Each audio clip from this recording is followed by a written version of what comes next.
What's happening?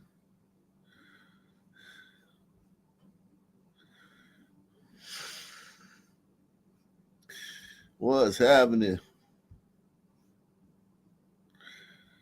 Um,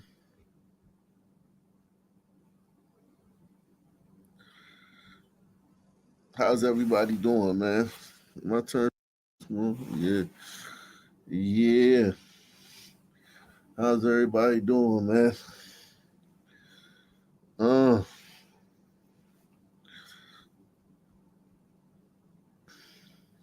beautiful day, man. It's a beautiful day in the neighborhood. It's a beautiful day in the neighborhood. Won't you be mine? Won't you be my neighbor? How's everybody doing, man?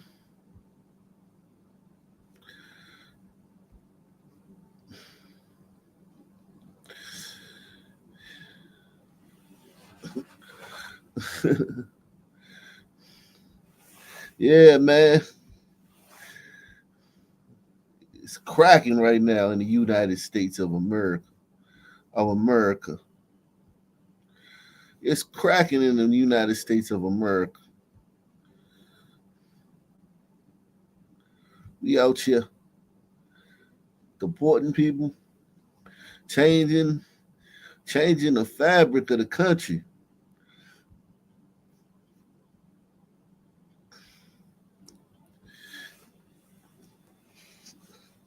making things right. That was wrong. He was whack, so he got gone. Samson, Delilah, and King Kong.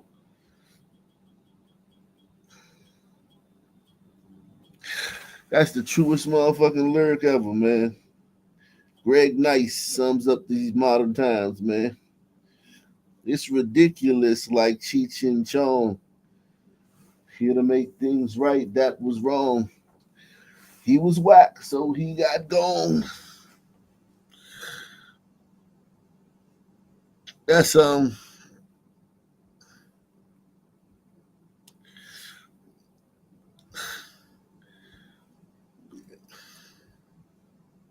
we in here, man.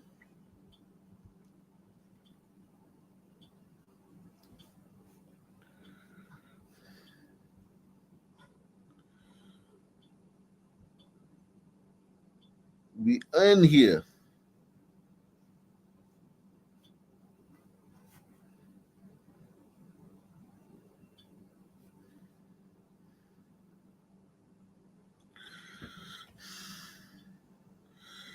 We in here, man. Everybody smash that like button, man.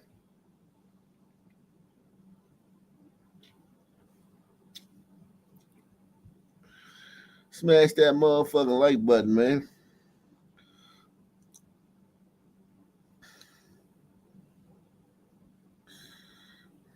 Smash that motherfucking like button for me. We got a lot of stuff going on, man, in this country, this great country.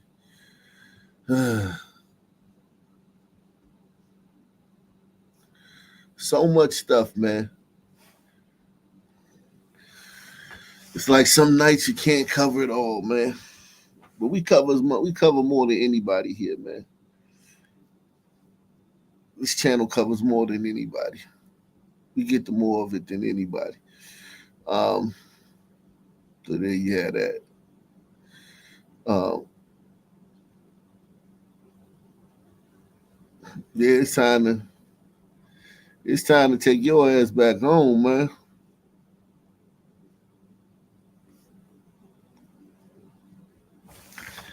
It's time to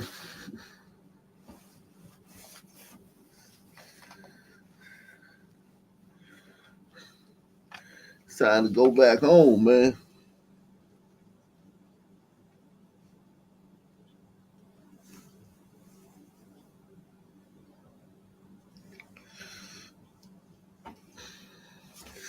Uh,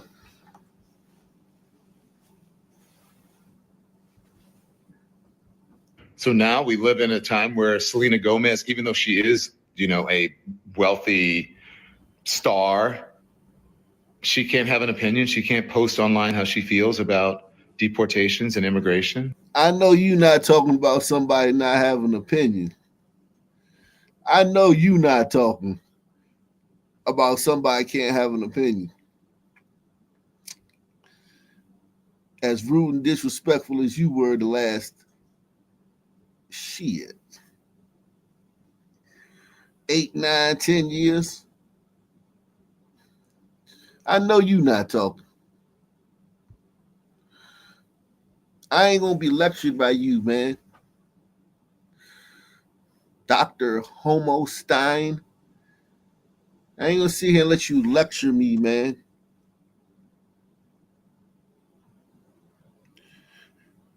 That's one thing that's over with, man.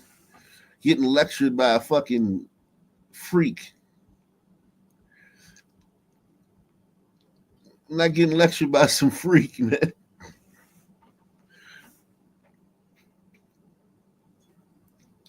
See, I gotta talk about that fat sister. What fat sister?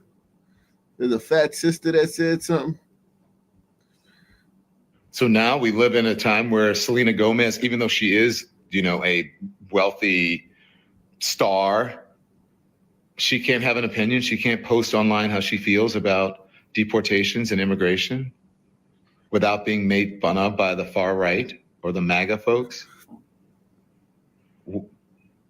What is going on here?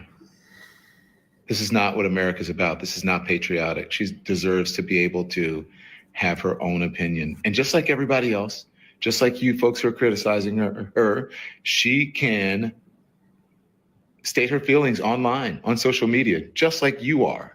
¿Cómo fue el trato desde el principio? No, terrible, terrible, terrible. O sea, la comida con mi bebé, casi me robaron en México, me robaron todos los documentos, el celular, casi se robaron a mi bebé. ¿Cuánto tiempo estuviste detenido y cómo hiciste con el niño? 8 días. No, él no ha comido, él está en desnutrición. Allá lo llevé al médico y él está en desnutrición. Él no ha comido en todos estos días, no ha comido. ¿Qué mensaje le das al país ahora que estás acá? Que no se vayan. No se vayan porque los están deportando a todos, no, o sea, no los van a soltar al siguiente día, sino allá hay personas que llevan un mes. Ma'am, what value do you bring to this country? Like, seriously. Like, just letting you in our country, what the fuck do you bring, man? You just a baby making machine. All you gonna do is have about fucking 12 fucking little goddamn hot tamales and shit. And leech off the welfare system.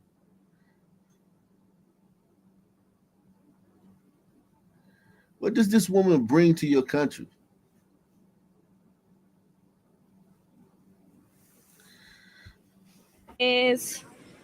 Hay gente desaparecida. No, que no se vayan. Y ya hay ejército, ya mandaron soldados a las fronteras. Los ponen en el asilo, pero no los sueltan, allá los dejan. Nos dieron prioridad porque pues traemos a los bebés, pero duré 8 días allá donde, o sea, sin comer bien, los tratos eran horribles, nos levantaban, mejor dicho, como si fuéramos lo peor del mundo. Vale, gracias. Desde el principio nos trataron muy mal, nos botaron la ropa, nada más nos dejaron guardar el celular. Oh, you complaining? Oh, you complaining? You ungrateful pieces of shit. Oh, you complaining?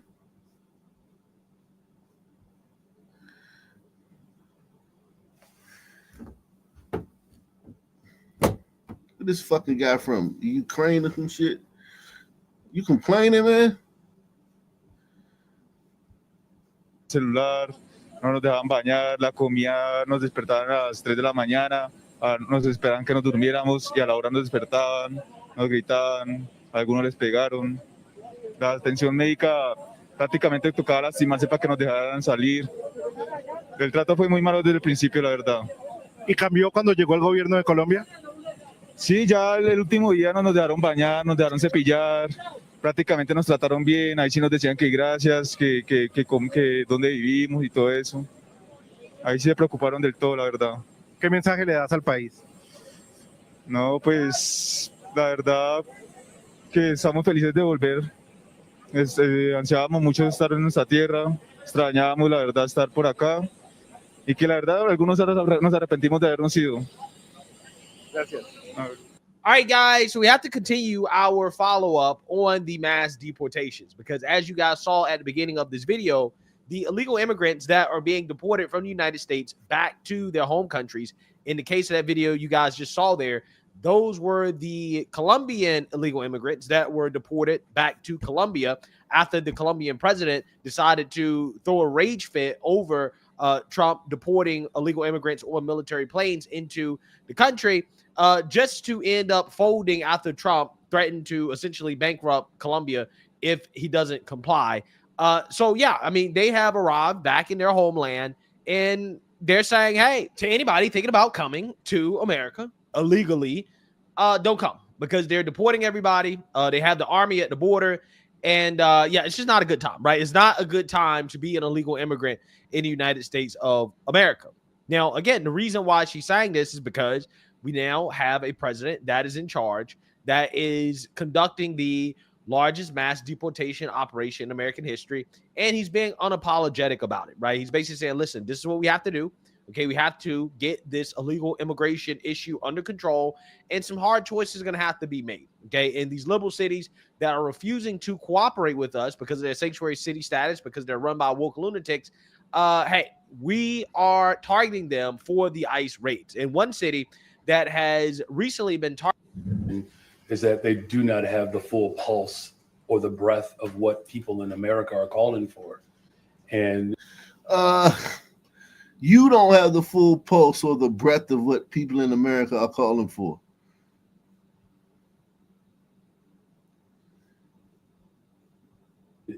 You know, he has made it no secret that he wants to dismantle the education department.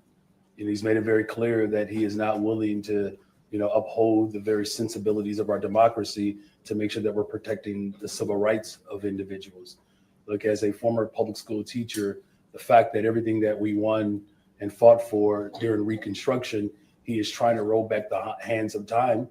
And as I've said, that there's a clear disdain for the fact that the Civil War went in a direction that clearly there are people in this country have not accepted. So we're going to continue to stand up for work. Trump hasn't accepted, man, that the South lost the Civil War, man.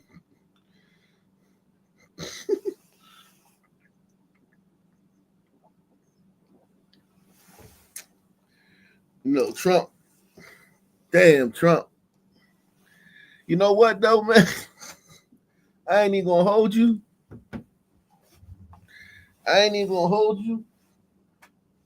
You niggas is so annoying, though. I'm sure there's a lot of people out there. I don't know what Trump is, but I'm sure there's a lot of people out there that's like, damn, what was Lincoln thinking when he set them free?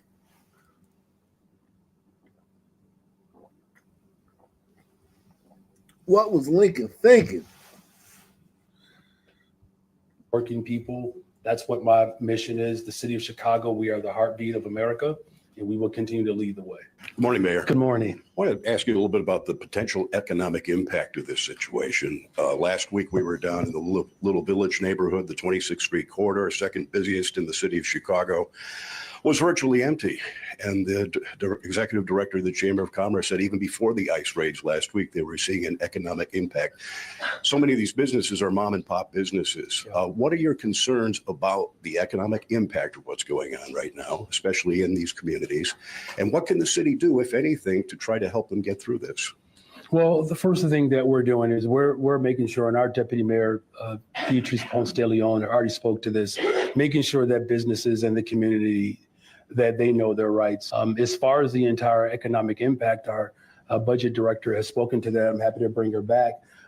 Please, Annette, if you want to speak more to that. But the whole point of that level of intimidation is to have that type of impact. That's what terror does. It works to disrupt the way of life. We literally have acts of terror that are being promulgated from the federal government. Look, I know many of you in here enjoyed your social studies classes. As a proud social studies teacher, I can't emphasize enough, not just how unprecedented this is, but what it is reminiscent of. As Mark Twain said, that history doesn't repeat itself. How is it unprecedented and reminiscent of something? So it's unprecedented and reminiscent. As Mark Twain said, that history doesn't repeat itself, but it certainly rhymes. Tom Holman showed up in Chicago and within 24 hours found a convicted sex offender who has been living in our city since 2009, flouting the sex offender registry. If he can do this, why can't you? Because that's their job. That is their job. The federal Their government job's not to keep has the a people of Chicago responsibility safe. to make sure that individuals who are undocumented, who have been charged with, convicted of a crime, it is the federal government's responsibility to do their part and uphold the law. Our local. So wait, then what's the problem then? Everybody hit the like button. So what's the problem then? Mayor Mohawk. What's the problem? You said there was a problem. Excuse me. He said there was a problem. It doesn't seem like it's much of a problem. Local police department, along with our public health department, along with our other sister agencies, are working to build a better, stronger, safer Chicago.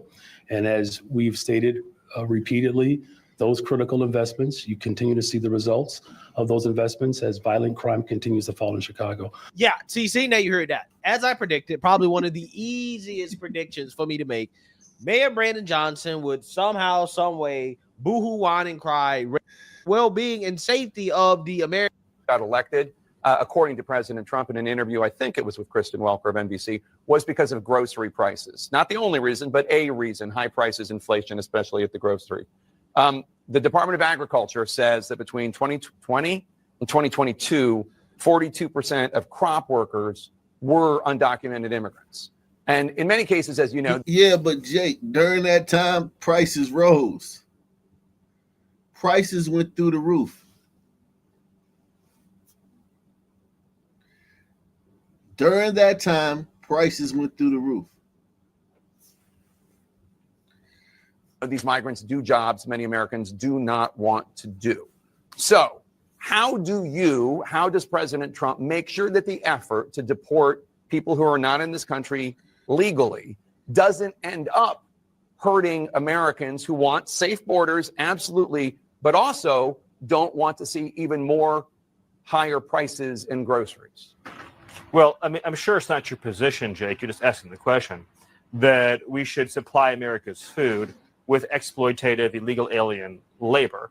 I obviously don't think that's what you're implying. Only 1% of alien workers in the entire country work in agriculture. Look at his face. Yo, look at his face, man. His face got tight. He went from preaching and fucking lecturing to fucking just tight. Because you know, if he wasn't tight, he would have cut him off and said some shit. He would have. They're always very rude to conservatives, so he would have cut him off, but he couldn't think of anything to cut him off. Groceries. Well, I mean, I'm sure it's not your position, Jake. You're just asking the question, that we should supply America's food with exploitative illegal alien labor. I obviously don't think that's what you're implying. Only 1% of alien workers in the entire country work in agriculture. The top destination for illegal aliens are large cities like New York, like Los Angeles, and small industrial towns, of course, all across the heartland, as we've seen with the Biden floods. Mm-hmm. None of those illegal aliens are doing farm work. Those 30,000 illegal aliens that Joe Biden dumped into Springfield. I'm talking about the ones that are. No, but I'm explaining this. It's important to understand. No, you're kind of changing. He's not going to let the guy he brought on his show, to talk from the White House, he's not going to let him answer the question. This is so disrespectful. They've been getting away with this level of disrespect for far too long. You're not going to let him finish answering the question? This is insane. Towns, of course, all across the heartland, as we've seen with the Biden floods. Mm-hmm. None of those illegal aliens are doing farm work. Those 30,000 illegal aliens that Joe Biden dumped into Springfield. I'm talking about the ones that are. But I'm explaining this. It's important to understand. No, you're kind of changing the subject. I mean, I'm talking about the ones. I will give me 30 minutes. I'll go as deep as you want to this. We don't have you and your audience. I don't want to have He doesn't want to hear it. He's in his liberal brain. If he doesn't hear it, it's not true. If he doesn't allow you to say it, it's not true. If you speak truth, then it becomes true. If he can somehow overtalk you and then it becomes not true. Wow, this is so disrespectful, man. We're gonna get into that in a minute. I'm talking about the ones that are. But I'm explaining this. It's important to understand. No, you're kind of changing the subject. I mean, I'm talking about the ones. I will give me 30 minutes. I'll go as deep as you want to this. We don't have you and your audience. I don't want to have I'm talking about the ones that work in the agriculture industry. I'm you can come back and we can talk about the ones in the cities. I swear. I'll do the whole answer. The illegal aliens that Joe Biden brought into our country are not full stop doing farm work.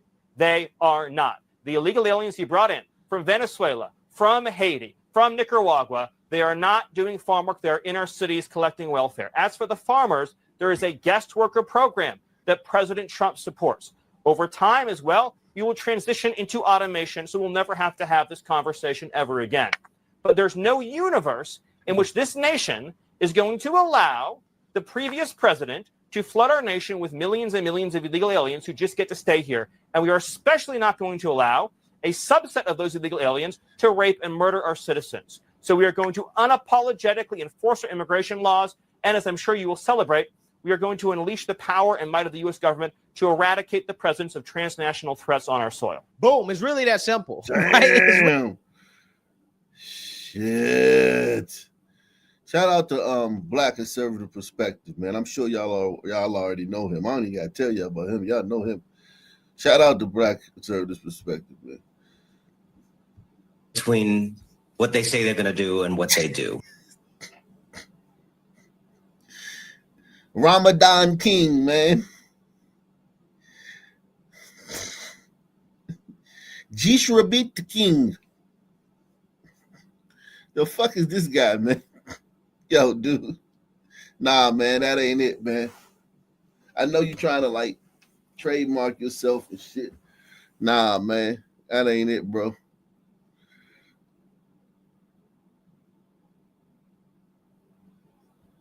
What they say they're going to do and what they do. And that is because what Donald Trump is interested in is using genuine public concerns that are out there and weaponizing them to then do, much more sweeping things for which there is no mandate, right? So in this example, is there I was on with you last week when we were talking about polling that shows there is support in the country for deporting undocumented people with criminal records. There is support for that. So Donald Trump will talk about that and then kind of run on that. And then, as you're seeing in the reporting just now, what they actually do behind the scenes, they trust will not really get out. And it is part of a different agenda they have, which is really to make America white again, which is part of their attack on everything from birthright citizenship to any number of programs, aid, freezing various forms of aid that real people depend on. They have an agenda to make it harder for regular people to live in this country, for immigrants to have to live and worry about whether they have their papers. We are going to become a kind of check your papers society in the blink of an eye. Yes. Yeah.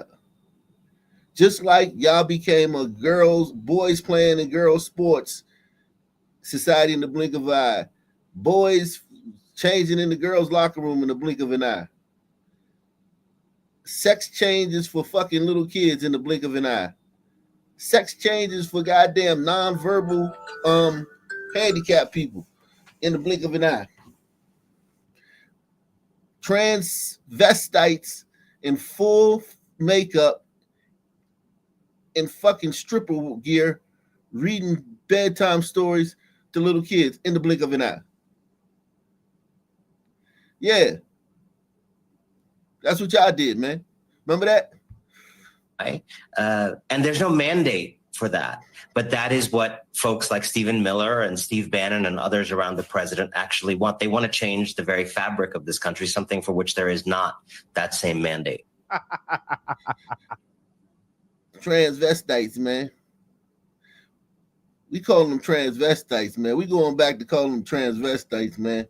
No more of this transgender, gender affirming care, man. We using the old terms, man. We going back to the old terms, man. You ain't no transgender. You a transvestite, man. Press 1, man. Hit the like button, man. Support the channel via PayPal, Cash App, and Super Chat. Shout out to Pamela Henderson, man. Transvestites, man.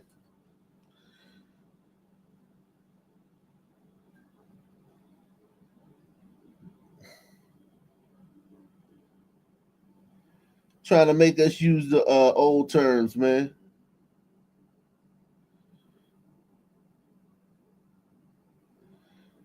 Nah, man, we using these. I mean, trying to make us use these new terms. We using the old terms, man.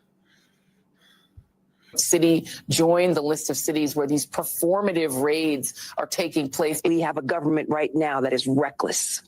Reckless and also, I mean, as I've said, performative. I mean, I want to show you an image of Kristi Noem, who was just confirmed, the former governor who was confirmed as a Department of Homeland Security. I mean, it's as she's cosplaying. It's almost a game where she seems to be cosplaying, because I'm not sure what she thinks that she's portraying here. She might as well be at Comic-Con.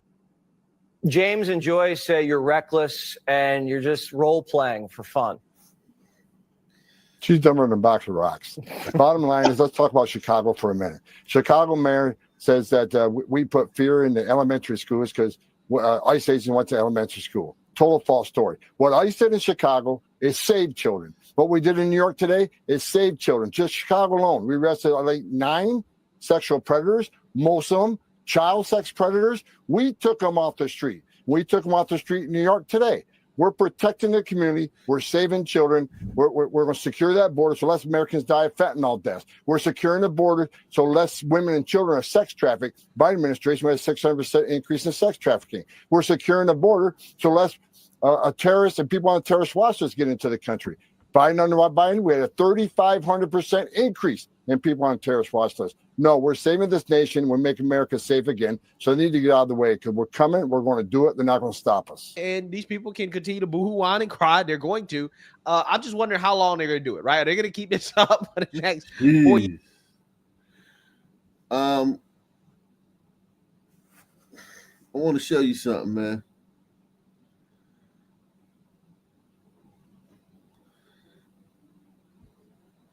Good evening. Great Britain is officially full.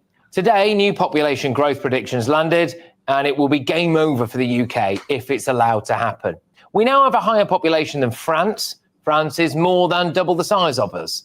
The UK population is set to rise by just under 5 million people in the next 10 years, slightly less than 10 years, actually. There will be 72.5 million people crammed into our little island by mid-2032. And all of that will be down to mass immigration. How do we know?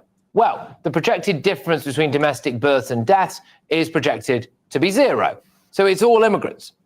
And that number will actually be higher. Mark my words, it will be higher because every year we're told a figure for net migration and then every year they revise it upwards. A net migration of 1 million people last year alone, didn't we? Labour have said that they want to build a load of houses. We want homes on these sites within the first term of a Labour government. But these new large settlements must be built in the right place in partnership with local people. This is why an expert independent task force will be set up to help choose the right sites, and a list of projects will be announced within the first 12 months of government, so that we can start building the towns of the future within months and not decades. 1.5 million homes in 5 years. Let's say they double that to 3 million. That is still 2 million short of the number of people set to enter Britain in that time period. Let that sink in. So mass immigration will make us homeless or living in squalor. And you won't get social housing. Oh no, in parts of the UK, about 61% of social housing is occupied by non-Brits. Then we've got the NHS. There are currently 7.5 million people on an NHS waiting list. We can't get GP appointments.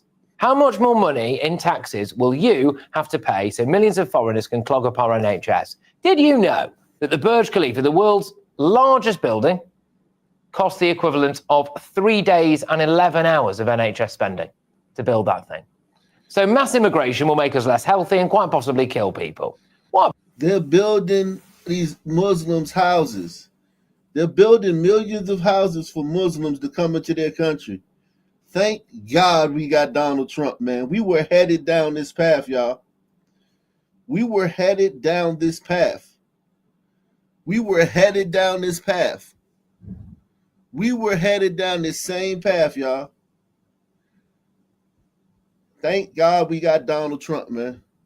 About your taxes? Councils are looking at hiking council tax by 25% in some areas, and that's now. Never mind, with 5 million more people here.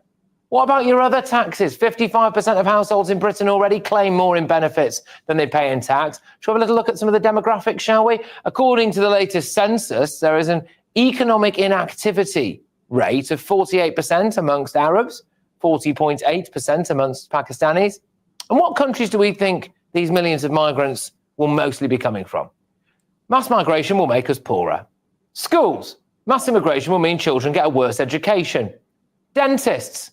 Currently, prisoners get better dental care than the average member of the public. Look at this massive queue outside a dentist practice in Bristol. Yeah? You just tell me one of the things that stands out for you in all. They're bringing the third world over to Britain to give them free shit. They don't have a Donald Trump. They don't have somebody to stand up to this shit. They don't even have a candidate that they can run to see if he would win. England, the men in England will go down in history in infamy. These Englishmen will go down in infamy as the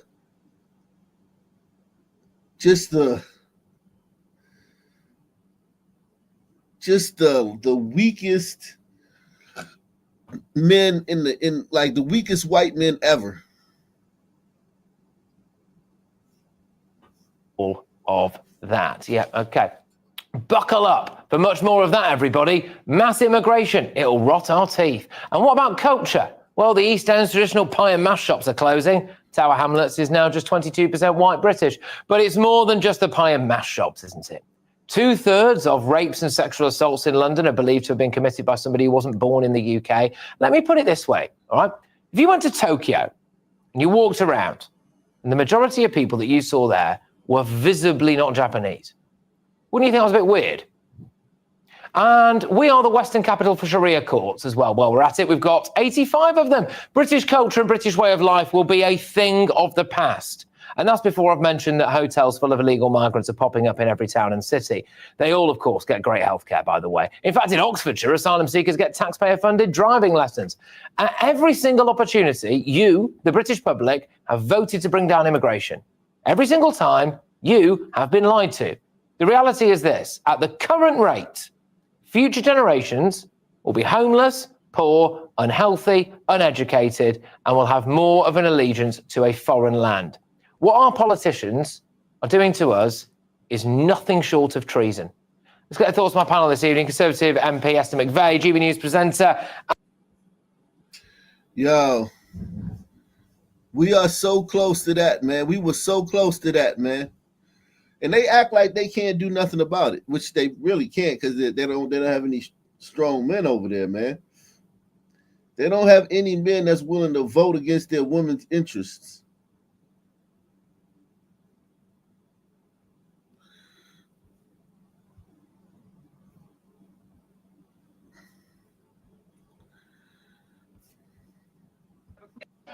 Carolina immigration. Of the 3,500, arrests ICE has made so far since President Trump came back into office. Can you just tell us the numbers? How many have a criminal record versus those who are just in the country illegally? All of them, because they illegally broke our nation's laws and therefore they are criminals as far as this administration goes. Wow.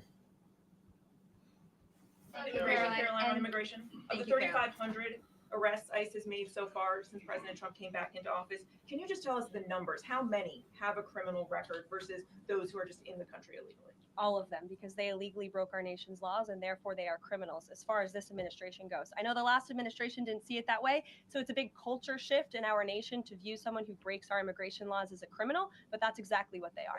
Jackie, the worst first. They all have a criminal record. And welcome to the briefing. If they broke our nation's laws, yes, they are criminal. Yes. Thank you. On stripping Caroline, on immigration. Of the 3,500 arrests ICE has made so far since President Trump came back into office, can you just tell us the numbers? How many have a criminal record versus those who are just in the country illegally? All of them, because they illegally broke our nation's laws and therefore they are criminals as far as this administration goes. I know the last administration didn't see it that way, so it's a big culture shift in our nation to view someone who breaks our immigration laws as a criminal, but that's exactly what they are. Jackie, the worst first. They all have a criminal record. And welcome to the briefing. If they broke our nation's laws, yes, they are criminal. Yes. Thank you. On stripping Caroline.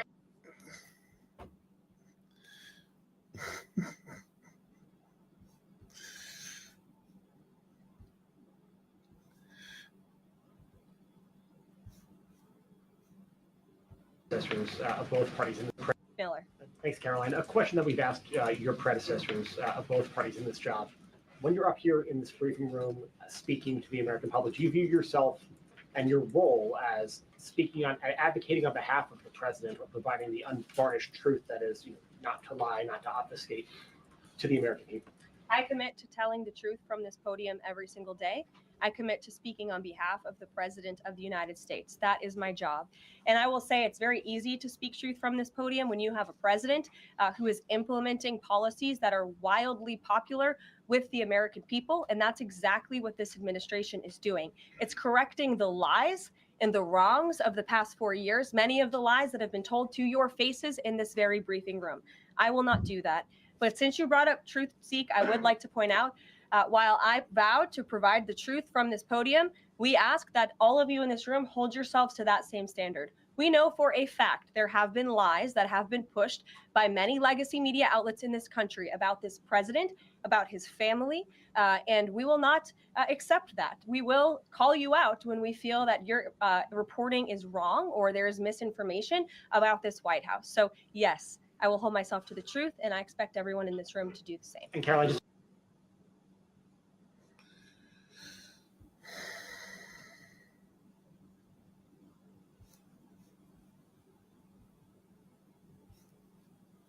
in the First Amendment. This White House believes strongly in the First Amendment. So it's why our team will work diligently to restore the press passes of the 440 journalists whose passes were wrongly revoked by the previous administration. We're also opening up this briefing room to new media voices who produce news-related content and whose outlet is not already represented by one of the seats in this room. We welcome independent journalists, podcasters, social media influencers, and content creators to apply for credentials to cover this White House. And you can... Wow.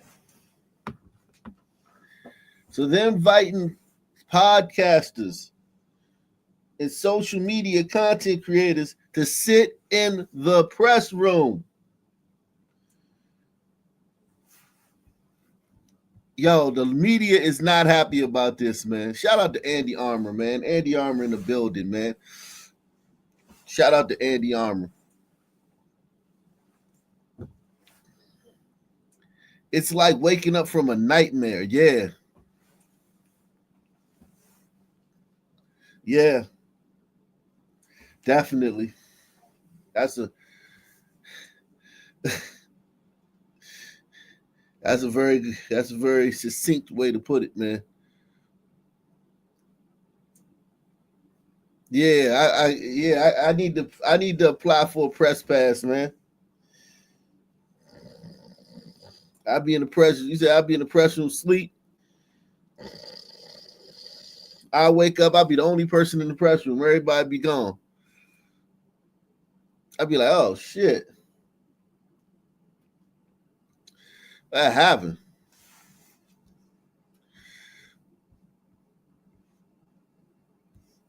Apply now on our new website, whitehouse.gov/new media. Starting today, this seat in the front of the room, which is usually occupied by the press secretary's staff, will be called the new media seat.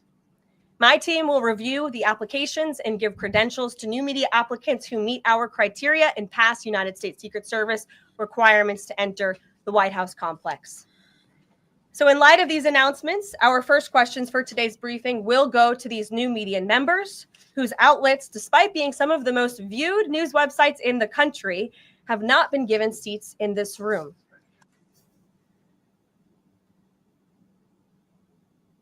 Wow. They're not happy, man. They're not going to be happy. They're not going to be happy. They are not going to be happy about that.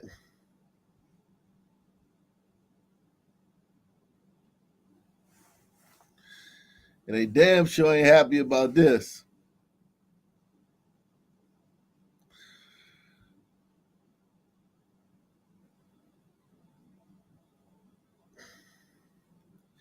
Yo, it's so insane to see a woman do her job without reading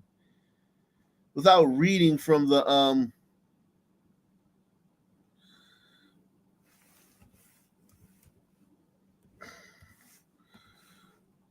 from her notebook, man.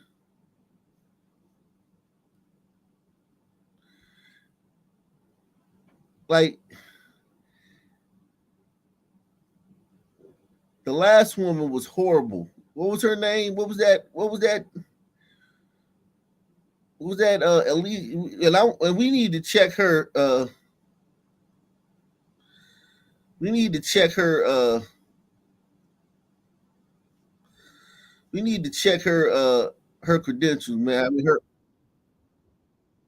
we need to check her. The last one. The one with the nappy-headed press secretary, man. The nappy-headed press secretary, man. Where's she at, man? Her, man. She was awful. Thank you. So I have two questions on baby formula. So first, what is the latest update the White House has received on the current infant formula situation across the country? Yeah, let me see if I have anything new for you on that. She has to go into her notebook. She has to go into her notebook and find the answer to the question.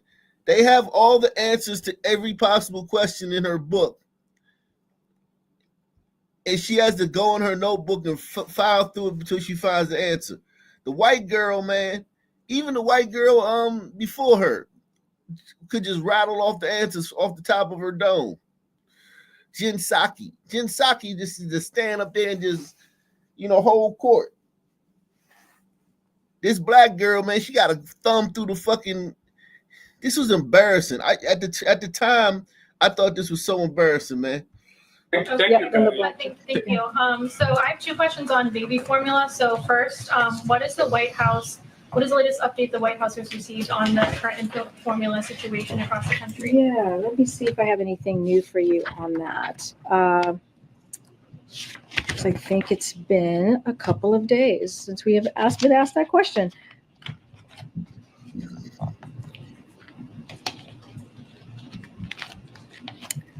Okay. I don't have anything new. I know we made some announcements last week. I just don't have them in front of me. But if you want to come back and we'll talk through the things that we have been able to do in the past, the most recent activities that we've done. And the second question, so House Appropriations Chairwoman Rosa DeLauro sent a letter to the HHS Inspector General. I'm asking the asking the Inspector General to investigate the FDA's recent policy to use enforcement discretion for certain importation of infant formula. So, but she expressed concerns that the rapid pace that they're making these approval decisions with only 9 full-time staff members. So is the president confident that the FDA is being able to make these decisions to make sure infant formula that is being imported is safe and First, I haven't seen the letter, so that's number one. So can't really speak to the letter. If you're asking me if the president has confidence in the FDA, he does. She's horrible. She was horrible.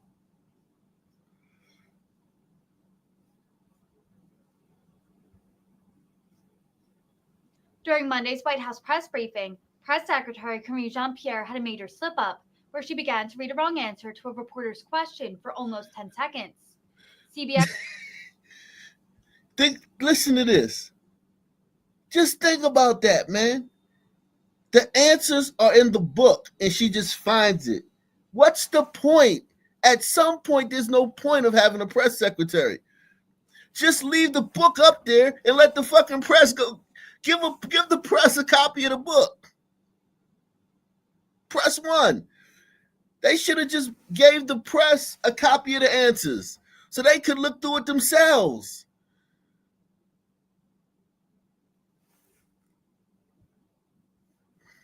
During Monday's White House press briefing, Press Secretary Karine Jean-Pierre had a major slip-up where she began to read a wrong answer to a reporter's question for almost 10 seconds. CBS correspondent Stephen Portnoy was asking Jean-Pierre about New Hampshire Democratic Senator Jeanne Shaheen, who was upset with President Biden for choosing South Carolina to kick off the 2024 primary.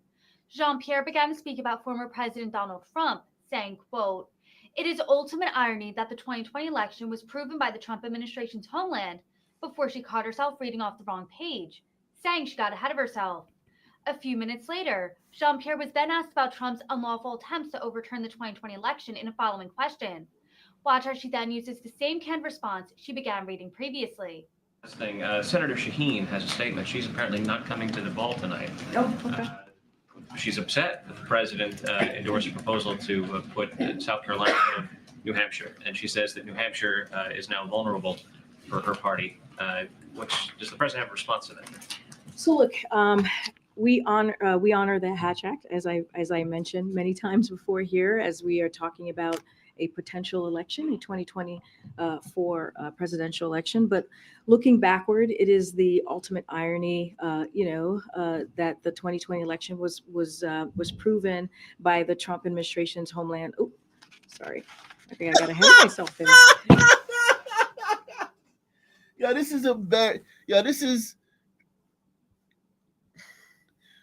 is the type of stuff we had during the last administration.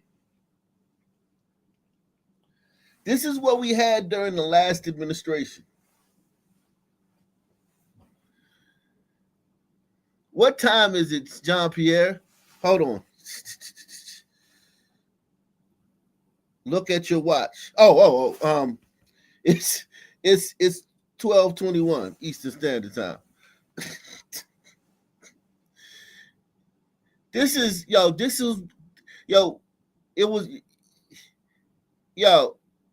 It was so bad that we this is the thing, that they changed our perception of what was acceptable. Like I said, with the trans shit, they took us so far out into the ocean that we lost our bearings as a country. We lost our bearings, man.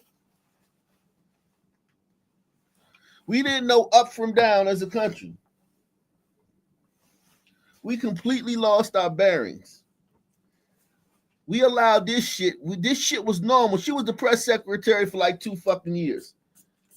Doing this shit for 2 fucking years. Reading answers out of a fucking book. A coloring book and shit.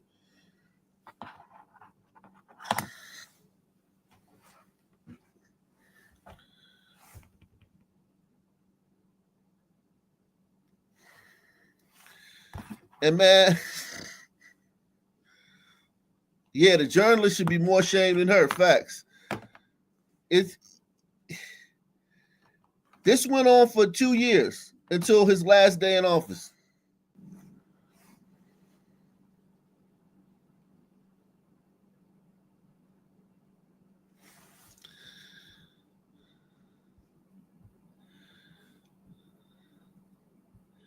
This went on for 2 years until his last day in office.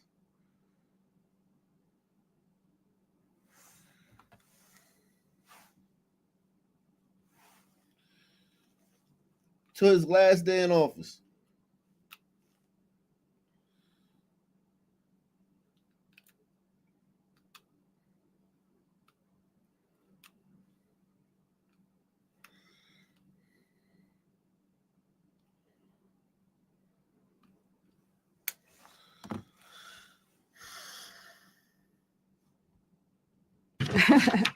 We take the law very seriously here. And so that's the number one thing. And again, I want to be very careful because of 2024.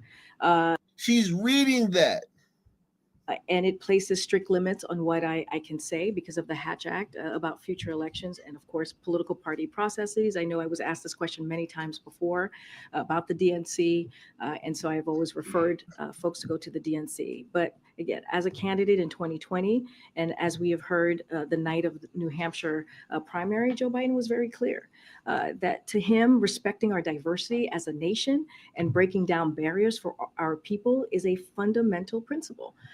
And so he believes that what Democrats in office stand for, and he has upheld that principle as president. And so, again, you've seen him do that throughout his almost 2 years in administration, making sure that we see the diversity within his administration that is represented clearly across the country. And he wants to honor those values. And so that's as far as I'm going to get from here about the specific. Yo, this is insane. She's reading. They write the answers so it sounds like conversational.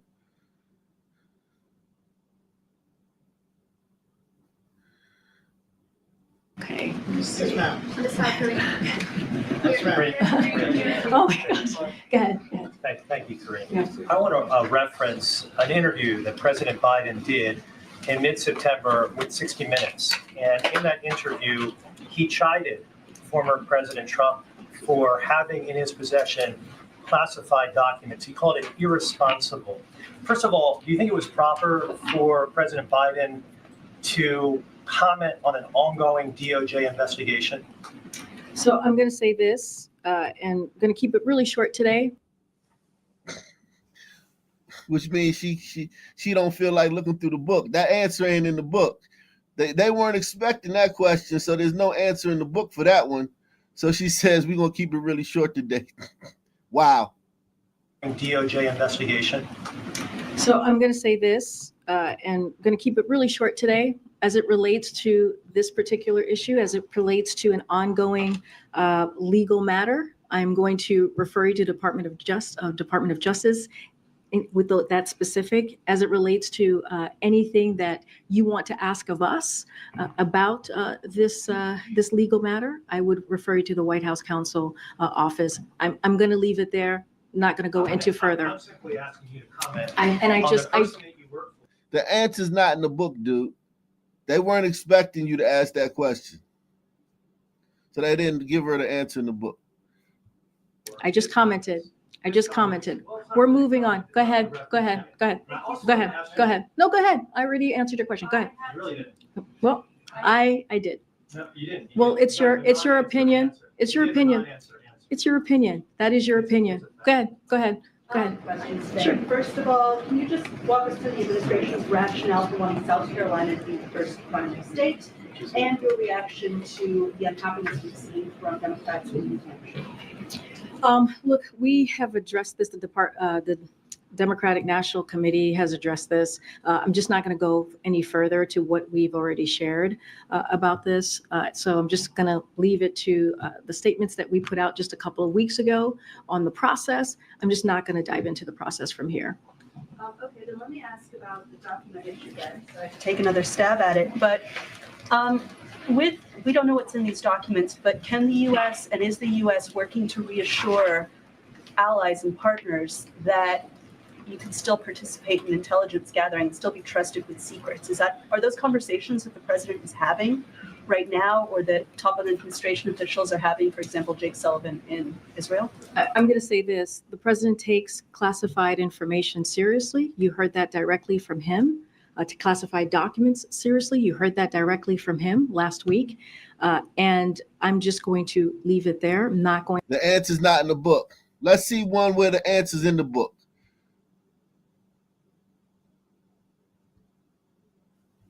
going to open this up for discussion. We have answered many questions when it is related to the documents. Any specifics that's related to this this review, this legal process, I would refer you to the Department of Justice. And any questions that you may have of us, I would refer you to my colleagues at the White House Counsel's Office. So I'll leave it They're there. my questions about procedures here at the White House and not about anything specific related to the DOJ investigation. So I'm just wondering how this episode has prompted a review of the process in which staffers handle classified information and how they are turned over to National Archives during a transition. And to be clear, I'm going to refer you to my colleagues at the White House Counsel's Office. They will be able to. Yo, this is embarrassing, man. This is embarrassing. Wow. I mean, just straight up embarrassing, man. What we had to deal with, man, for the last, I don't know how many fucking years. How many years was she?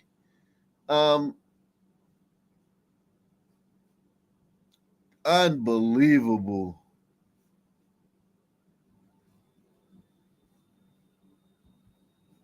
There's only uncertainty in this room amongst the media. There's no uncertainty in this building. So let me provide the certainty and the clarity that all of you need. This is not a blanket pause on federal assistance and grant programs from the Trump administration. Individual assistance, that includes, I'm not naming everything that's included, but just to give you a few examples, Social Security benefits, Medicare benefits, food stamps, welfare benefits, assistance that is going directly to individuals will not be impacted by this pause. And I want to make that very clear to any Americans who are watching at home who may be a little bit confused about some of the media reporting. This administration, if you are receiving individual assistance from the federal government, you will still continue to receive that. However, it is the responsibility of this president and this administration to be good. Look at her eyes. Look at her eyes. Never looks down to read shit. Stewards of taxpayer dollars. That is something that President Trump campaigned on. That's why he has launched DOGE, the Department of Government Efficiency, who is working alongside OMB. And that's why OMB sent out this memo last night, because the president signed an executive order directing OMB to do just this. And the reason for this is to ensure that every penny that is going out the door is not conflicting with the executive orders and actions that this president has taken. So what does this pause mean? It means no more funding for illegal DEI programs. It means no more funding for the Green New scam that has cost American taxpayers tens of billions of dollars. It means no more funding for transgenderism and wokeness across our federal bureaucracy and agencies. No more funding for Green New Deal social engineering policies. Again, people who are receiving individual assistance, you will continue to receive that. And President Trump is looking out for you by issuing this pause because he is being good steward of your taxpayer dollars. Thanks, Caroline. Sure. Wow. And listen, they could have, the sad part about Karine Jean-Pierre is they could have found a black woman that could have answered them questions without reading. They could have found a black woman that could answer those. It's a black woman somewhere that could do this shit, man. Press 1. Somewhere, man. Somewhere there was a black woman that could do this shit, but they wanted a black woman in that job so bad that they just took the first one that came down the pike. Millions of Americans, especially young people, have turned from traditional television outlets and newspapers to consume their news from podcasts, blogs, social media, and other independent outlets. It's essential to our team that we share President Trump's message everywhere and adapt this White House to the new media landscape in 2025. To do this, I am excited to announce the following changes will be made to this historic James S. Brady briefing room, where Mr. Brady's legacy will endure. This White House believes strongly in the First Amendment, so it's why our team will work diligently to restore the press passes of the 440 journalists whose passes were wrongly revoked by the previous administration. We're also opening up this briefing room to new media voices who produce news-related content and whose outlet is not already represented by one of the seats in this room. We welcome independent journalists, podcasters, social media influencers, and content creators to apply for credentials to cover this White House. And you can apply now on our new website, whitehouse.gov/new media. Starting today, this seat in the front of the room, which is usually occupied by the press secretary's staff, will be called the new media seat. My team will review the applications and give credentials to new media applicants who meet our criteria and pass United States Secret Service requirements to enter the White House complex. So in light of these announcements, our first questions for today's briefing will go to these new media members whose outlet. Wow. So the bloggers they're not only going to allow bloggers and influencers in there, but they get the first questions.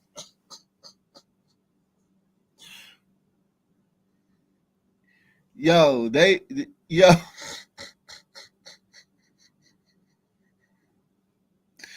You say apply, man? I should apply for shits and giggles, man. I don't think I'm gonna get the clearance, man, because of my past, man. I should still be able to get a clearance, man. I should be able to get a clearance, man. That shit was a long time ago.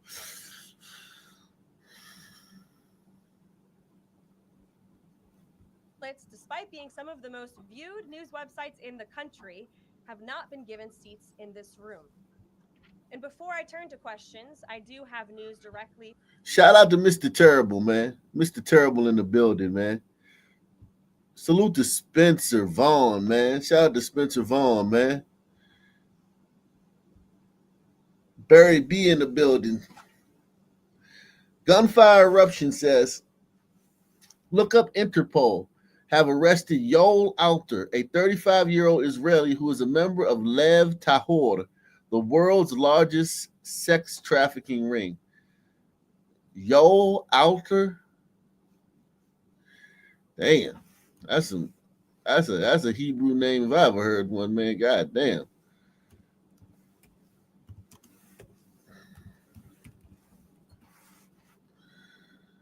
Jeez. Lev Tahor. Damn. That's crazy.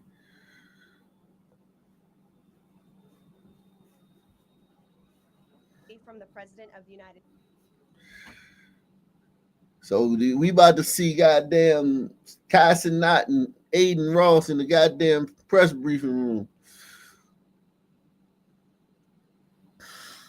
That's crazy. She is a beast. Millions of Americans, especially young people, have turned from traditional television outlets and newspapers. Wow. Look at this beautiful white woman, man. Look at this beautiful white woman, man. Look at how white and pure she is, man. Look how white she is, man. God damn, man. Look at you there just being white and blonde, man.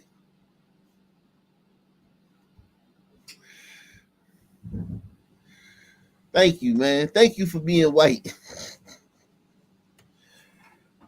And not reading off the goddamn script, man. And when the answer ain't in the book, referring the fucking reporter to a website and shit.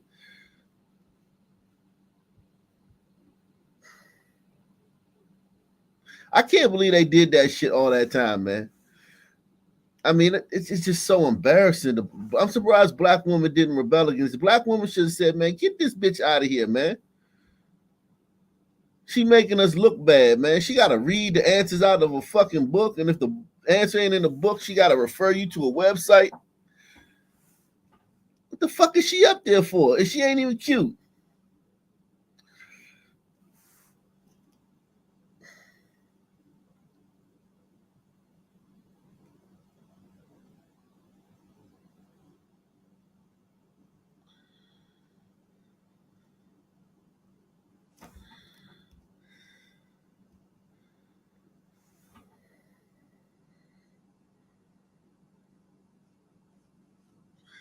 Unbelievable, man. Let me drop the link, man. This beautiful white woman, man. Before we get into some immigration stuff, man. just as Nordic as she can be. Yo, Nordic queen.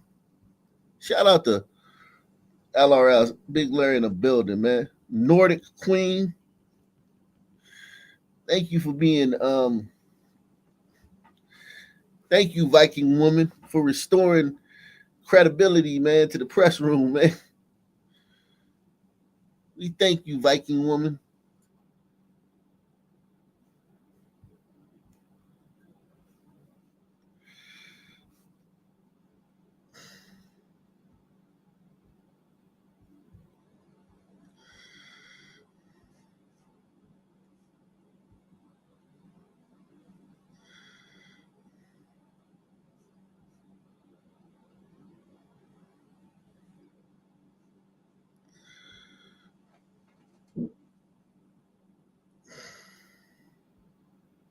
But first, security camera video shows the moment that immigration officials raid a car wash in North Philadelphia this morning.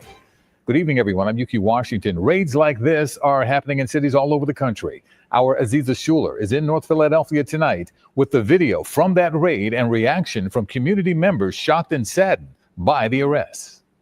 Federal agents and law enforcement officers wearing flak jackets while bombarding a car wash on Hunting Park Avenue and H Street in North Philadelphia Tuesday morning, triggering panic among employees. Video obtained by CBS Philadelphia shows workers at Complete Auto Wash Philly running, towels still in hand, as officers sprinted behind them. Another angle captures a person being cornered against a wall, detained and patted down.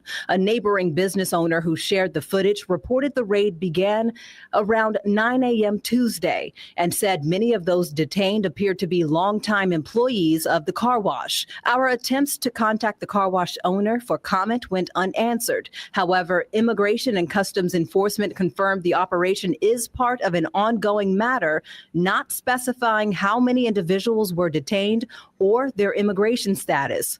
Philadelphia solicitor Renee Garcia issued a statement affirming the city's 2016 executive order on detainers remains in place and it has not been violated. Those detained by ICE in Philadelphia are typically dropped off at its headquarters here in Old City before being transferred to the Moshannon Valley Processing Center. It's about 200 miles west of Philly. And we say no to ICE raids. We say no to ICE coming into our community. At a rally outside of ICE headquarters, Peter Petamonti of the New Sanctuary Movement of Philadelphia, an immigration justice group, says a member's husband is among those detained. One of the folks we do know is from Mexico. He's been here about 20 years and he has a family here. This is the first week, the first time that this has happened since Trump became president. And we can't just let that go by. They fear the raids will escalate if President Trump signs the Laken-Riley Act, which mandates detention for illegal immigrants accused of theft and violent crimes. Advocates are demanding the city council fund legal representation for people facing deportation. In Old City, Aziza Schuler, CBS News, Philadelphia. These raids are not unique to just Philadelphia. Earlier today, the illegal immigration crackdown hit New York City. ICE made more than 1,000 arrests. The Trump administration says their goal is to arrest and deport violent criminals illegally in the country. President Trump's crackdown on illegal immigration has moved to New York. Immigration and Customs Enforcement says that agents made 969 arrests today nationwide. And according to federal law enforcement sources, that includes 20 people in the Bronx and Manhattan. Allie Bauman joins me now with more on that. Allie. Well, Christine, Homeland Security says its goal is to arrest 500 people over a week-long immigration operation here in New York. And while this is a sanctuary city, we've learned Mayor Eric Adams directed the NYPD to coordinate with ICE in the arrest of at least one immigrant this morning, which the mayor maintains is within the bounds of the sanctuary laws because that person was suspected of violent crimes.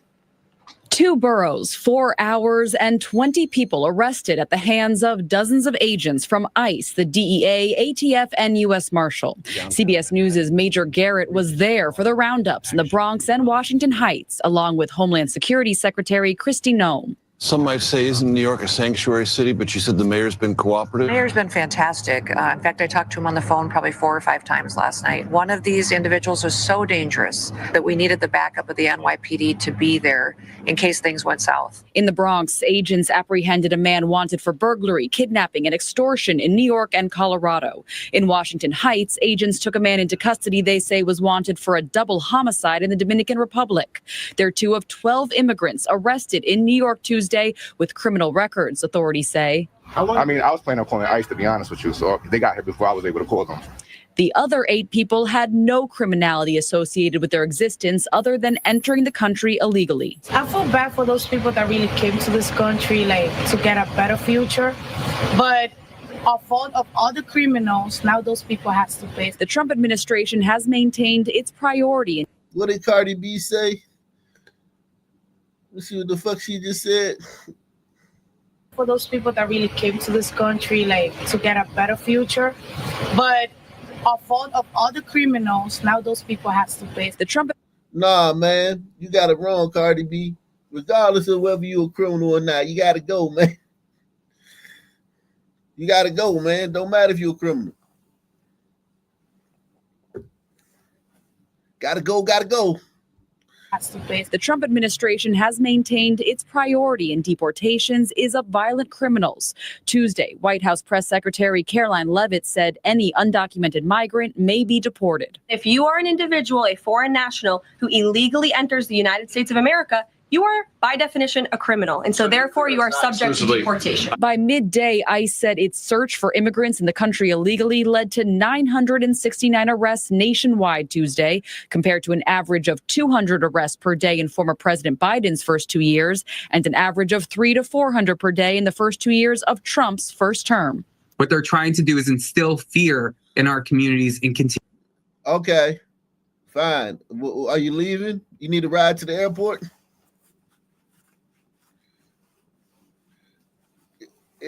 It don't seem like you scared because you still here. Show me how scared you are. But if you continue to push this narrative that they're coming for everyone.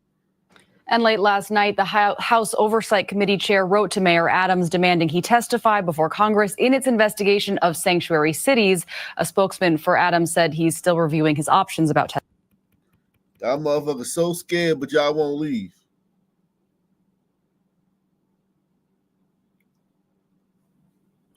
So scared, but won't leave.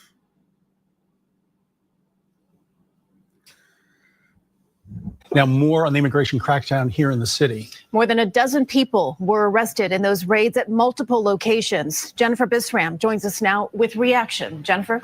Dick and Christine, federal law enforcement sources confirm over 20 people in the metro area were taken into custody by Immigration and Customs Enforcement in New York City today. The Trump administration has said criminals were the only targets, and now that's changing. Immigration advocates say that was a plan all along. Homeland Security's enforcement operation began in New York City Tuesday. This is a video of agents with ICE, DHS, ATF, and DEA in the Bronx. We've learned at least one person is a known gang member with Tren de Aragua and has ties to Colorado. This is the DEA working with our federal partners from DHS, specifically HSI, ICE, and ERO, on those very specific violent criminal aliens who are causing the most harm, who are responsible for the death and destruction that's playing out across America. Federal law enforcement sources say so far there were at least 20 people in the New York City metro area that were arrested Tuesday, and that number is growing. I have a newborn, so I'm walking out with a newborn, and it's hard to even get through the stairs because of them. So I'm glad they're gone. I mean, I was planning on calling ICE, to be honest with you, so they got here before I was able to call them. It's still unclear how many immigrants taken into custody were criminals. I feel bad for those people that really came to this country.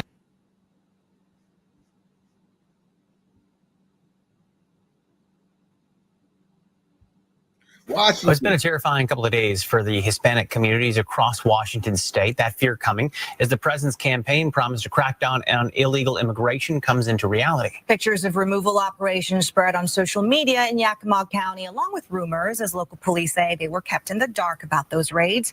Fox 13's Alejandra Guzman fact checks what's really happening. The one question I've received countless times: will local police departments be working with ICE in future raids and helping enforce immigration policies? Simply put, no. President Trump cracking down on immigration policies. The arrest adding up to nearly 2,000 in just 2 days. In Seattle, Edgar de la Cruz Manso, a Mexican national convicted of raping a child, and Kevin Adi Torres Velazquez from Honduras, who had fentanyl and a gun, have both been arrested. The White House ordered the first waves of enforcement to focus on undocumented immigrants with criminal records. But Seattle's Mayor Bruce Harrell warns against portraying this entire community as dangerous. Immigrants are part of Seattle's backbone, embodying resilience and innovation and frontline workers and leaders in tech and entrepreneurship and small businesses. This is what makes Seattle thrive. Mayor Harrell says over 140,000 Seattle residents are foreign-born. The Seattle metro area is home to more than 50,000 immigrants. Police chiefs across the state say it's business as usual for them. Your immigration status in the city of Kent is not our concern, and we don't take enforcement action on it. It goes back to a law passed in 2019 saying no officer can ask about your immigration status, and they don't investigate any violations. Basically, nothing will change. Fear sparked in Sunnyside, a city nestled in between Yakima and the Tri-Cities, where agriculture and farming are the major sources of revenue and business. Needless to say, it's a vibrant Latino and Hispanic community where life was disrupted when a woman was handcuffed outside the Fiesta Foods by men sporting police aero vests. It's emotional for me because when I see that, I see my mom, I see a tia, I see a prima, right? I see all of us. City leaders say they only found out about. See a what? We don't understand that shit. Speak our language, bitch. Speak our language, bitch. I see a tia. Bitch, what the fuck does that mean? You see a what? Speak our language, man. Speak our language, man. That's the least you can do. About the arrest after videos of enforcement and removal operations, aero officers driving undercover vehicles were shared on Facebook. Many have since skipped school, work, or even going to the store, worried about the consequences. Look, we're going to do everything to keep our community safe. Our officers aren't going to be a part of raids. They're not going to be a part of assisting. And if anybody tells you different, it's a mentirosa. You know, it's not true. No es la verdad. Yo, speak our language, man. This is not helping your cause by speaking another language and shit.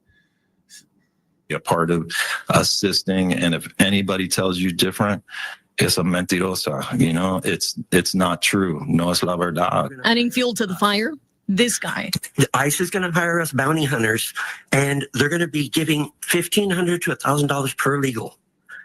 How are you going to stop us from coming through? Because we don't have to worry about warrants. Contrary to what he says, ICE is not paying for tips in support of civil immigration enforcement objectives. Police have made a clear stance. They're not helping ICE with detentions, but at the same time, they also don't get a heads up when ICE agents are coming, and they can't stop them from entering the communities. Reporting.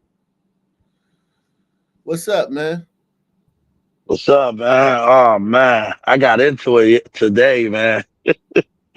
I was doing lunch duty at work. The lunch lady was like, because of people like him, because there's a lot of kids that start coming to school. No, you know, I work at a predominantly Umbrito school.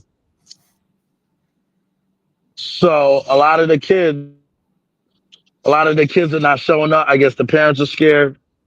Yo, she started yelling at me. And then she told my person. They know your politics?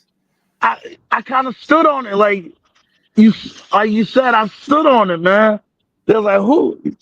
I guess, you know, they feel masculine. And I was like, yeah, I voted for Donald Trump. And they're like, you serious? I'm like, hell yeah, I did. This is when he first won. Man, that was the worst thing I ever did. The principal was like, yo, Ish, come here. I was like, what's up? He's like, yo, one thing you can't do here, no religion, no politics. I was like, yo, I didn't even bring it up. She's the one that came at me. Right. She's like, you should have never voted for. I'm like, listen, you want gangbangers, you want rapists. She wasn't trying to hear none of that shit. Wow. Yeah, man. They're gonna use you as a proxy for all conservatives, man. You gotta be careful, man. They're gonna take out their anger Bro, on when I come conservatives. to yeah, so tomorrow when I gotta put my earplugs so I don't hear them, man. I don't feel like hearing it because I just want to do my job and get the fuck out. Wow. Yeah, news. Breaking tonight in the south suburbs, a fight breaks out at the Thornton Township meeting during public comments. WGN's Courtney Spinelli in South Holland now to show us what happened. Courtney. Micah and Ray, this meeting was feisty from the very start, but things turned violent during that public comment when a brawl unfolded, putting an end to all of this as it spilled out into the parking lot and left people running out of the building. A board meeting turned brawl, prompting a police response and the meeting to end abruptly. Township Supervisor Tiffany Hengard right there in the middle of it. Fists went flying after a man known for speaking out against Hengard made his feelings clear once again, but he wasn't the only one with something to say. Are you always trying to call somebody else out? We're calling you out. William, you're out of here, okay? You're out of here. You don't even live in the township. Two Hengard allies that work for the township, including her boyfriend Kamal Woods and confidant William Moore, now on paid administrative leave after a board vote. Court retaliation. So again, thank you for the lawsuit. Hengard combative throughout the meeting, especially toward board members that didn't side with her on votes. It was the first meeting for new trustee Stephanie Wiedemann, who also made it clear she's not bowing down to the self-proclaimed super mayor. I don't trust the person in charge to take accountability for anything else that's going on. Among the biggest agenda items to pass, insurance policies that had lapsed, prompting many services to be halted. For close to 2 months, the township has been without insurance on general liability, auto, property, and other policies. Because all our buses will be out and running. But lapsed insurance didn't stop township buses from being used to shuttle people to Hengard's Big Bingo Night in December. Still, this means doors open again to the public at the township's government building, something met with positive reaction from residents. And that's all we've been asking for. Accountability, transparency, doing the right thing. She's not out Now, of there? after that initial brawl Wow, happened, man. one of the In the middle of all this shit in the country, she's still being herself, man. That's crazy, man. That's just a nightmare. That's absolutely crazy, man. She's still going, man. Shout out to her, man. She a survivor. She a political on the low, man. I think she gonna be studied, man. In the future, I don't know when, but in the future, her political survival and her ability to just stick around is going to be studied in sociology or government classes in the future, man. I promise you, man. They're going to have a Tiffany Henry class. But she's the mayor still, or she's in a council. That's Thornton Township. She remember she was both. She was Dalton and Thornton Township. I think they kicked her out of Dalton, but she's still the leader of Thornton Township. I think they call it they don't call it a mayor, but they call it something else over there. She's the leader of Thornton Township. Damn, they're gonna have to assassinate her. And I don't mean it like that. I don't mean it like that, but they're gonna have to. Damn, that's probably the only way. A Bay Area murder case with possible ties to the deadly shooting of a U.S. Border Patrol agent in Vermont. And both incidents are connected to a Bay Area group with extreme beliefs. Tonight, we're learning more about the one couple at the center of it all. Good evening. Thanks for being here. I'm Julian Glover. And I'm Anna Dates. The man accused of killing his Vallejo landlord was in Solano County Court today. ABC 7 News reporter Leslie Brinkley was there and explains how the suspect could be tied to last week's deadly shooting of that border agent in Vermont. 22-year-old Maximilian Snyder appeared before Judge Kaufman in Solano County Superior Court on Tuesday, facing a murder charge with 2 enhancements. He's accused of lying in wait and killing his 82-year-old Vallejo landlord, Curtis Lind, on January 17th. But investigators say Lynn's death was connected to another attack on him back in 2022. Lynn's family posted on GoFundMe saying Curtis was the victim of an unprovoked violent attack by 3 young adults on his Vallejo property. He miraculously survived being stabbed multiple times, had a sword impaled through his chest, and ultimately lost his right eye, according to the GoFundMe. According to the charging documents, Curtis, the victim, was a witness to a crime who was intentionally killed for the purpose of preventing his testimony in a criminal proceeding. It's tragic, and it shakes the whole foundation of the criminal justice system when a witness is then murdered. On a LinkedIn profile that appears to be connected to the suspect, Maximilian Snyder studied at a private school in Washington State and at the University of Oxford, even attending a Stanford coding camp one summer. Investigators are looking into a possible connection between Lynn's murder on January 17th and another murder in Vermont on January 20th involving Snyder's fiancée, Teresa Youngblood. The connection is to a case in Vermont with a suspect named Teresa Youngblood. She's a 21-year-old, also from the same area of Washington, charged in the fatal shooting death of a Border Patrol agent in Vermont last week. The connection there is that they had applied for a marriage license together in November in Washington. There appears to be some connections to a loosely affiliated group of people and ideology based out of the Bay Area with some interesting beliefs. We know they believe in veganism. They have a history of some violent incidents. Snyder was shackled in court and did not speak. The defendant's attorney requested that the arraignment be postponed until February 6th. Meanwhile, Snyder is being held in custody with no bail. In Solano County, I'm Leslie Brinkley, ABC 7 News. Wow. Why he's out here thugging, man? Wow. Wow. Thugging out here, man.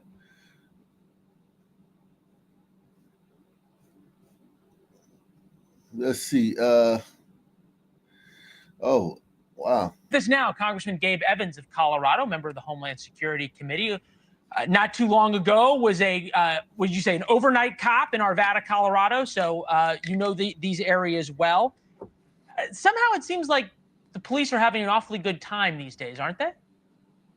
Well, in Colorado, federal law enforcement agencies like DEA and ICE are. We saw obviously about 50 Tren de Aragua gang members taken down actually in my district. But unfortunately, it's still really rough going for our state and local law enforcement in Colorado, because Colorado has enshrined in state law sanctuary state policies that make it very, very difficult for state and local law enforcement to work with our federal counterparts. And then we've also engaged in just like outright defunding the police policies in Colorado at the state level, which is why I'm no longer a cop, because I realized I couldn't have the impact in keeping my community safe that I wanted to have. I felt like I was the one that was handcuffed. And so that's why I'm in politics, trying to make sure that we can get our communities back to being a safe, affordable place to live again.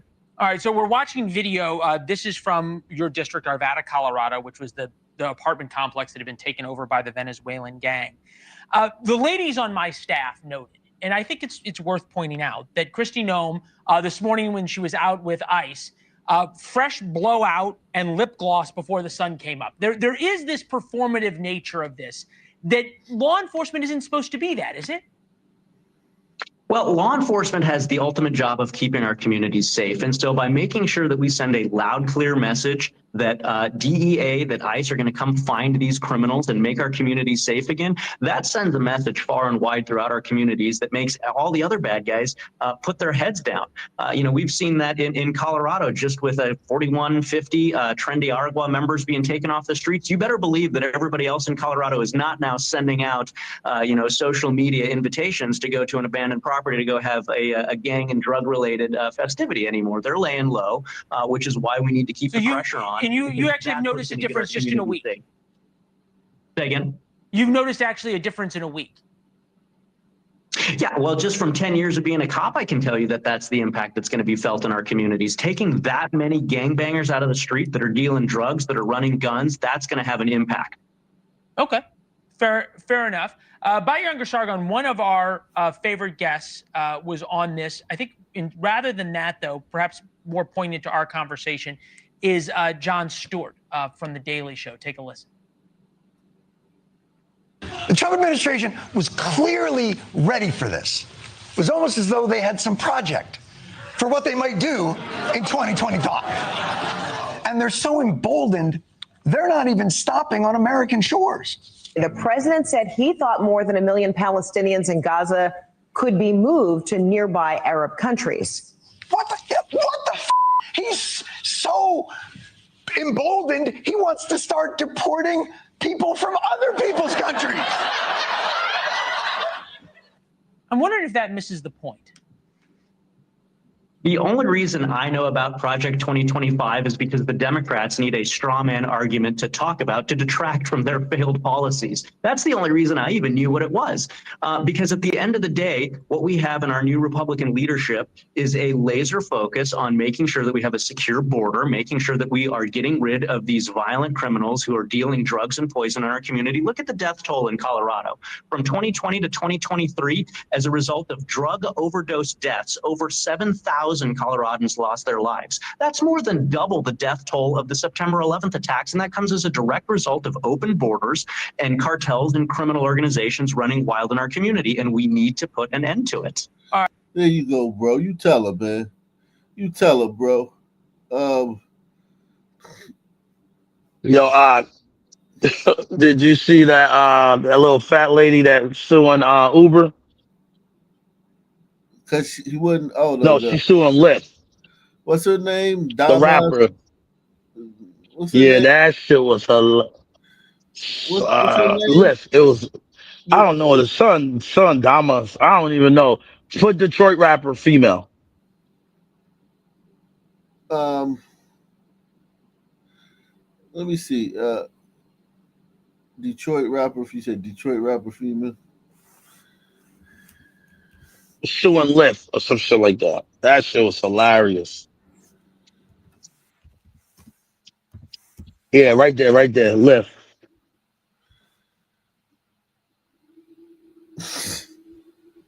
Tonight on The Edge, a Detroit rapper is going viral for something other than her music. Fans know her as Dank Damas, and they're fuming after a Lyft driver allegedly denied her a ride because of her size.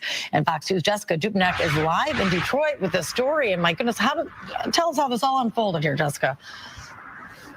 Well, it all unfolded on video. Deja Banlane whipped out her phone when this all happened. Now, the Lyft driver, he was kind enough and apologetic, but refused her a ride and said that she would not fit and that her weight couldn't be handled by his tires.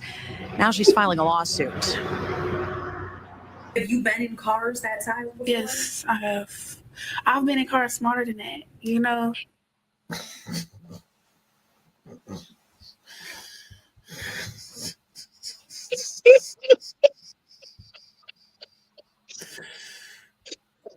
Yo, and I know if it was a son, none of this happens. But because it was a Sandman, she ripped him. Yo, her how does she wipe herself? Look how short her arms are. Stop.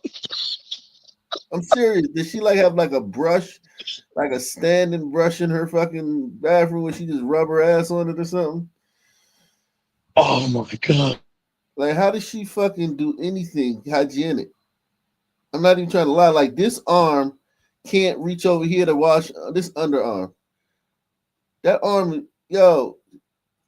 Shit it's disgusting. Yeah, she got T-Rex arms, man. Deja Blanding tells us she was just trying to get to a Detroit Lions watch party. Look at this white girl. She like we need to hang out, man. She like, yeah, man, you make me look good, man. Oh, girls love that shit. Girls love hanging out with girls like this, especially if they not really like some girl that's average would befriend this girl just to hang out with her, and so she'll look like the cute one. Girls be tripping, man. Yeah, they do that a lot. Yeah. Meet my friend Dank Damas. You got a friend for her?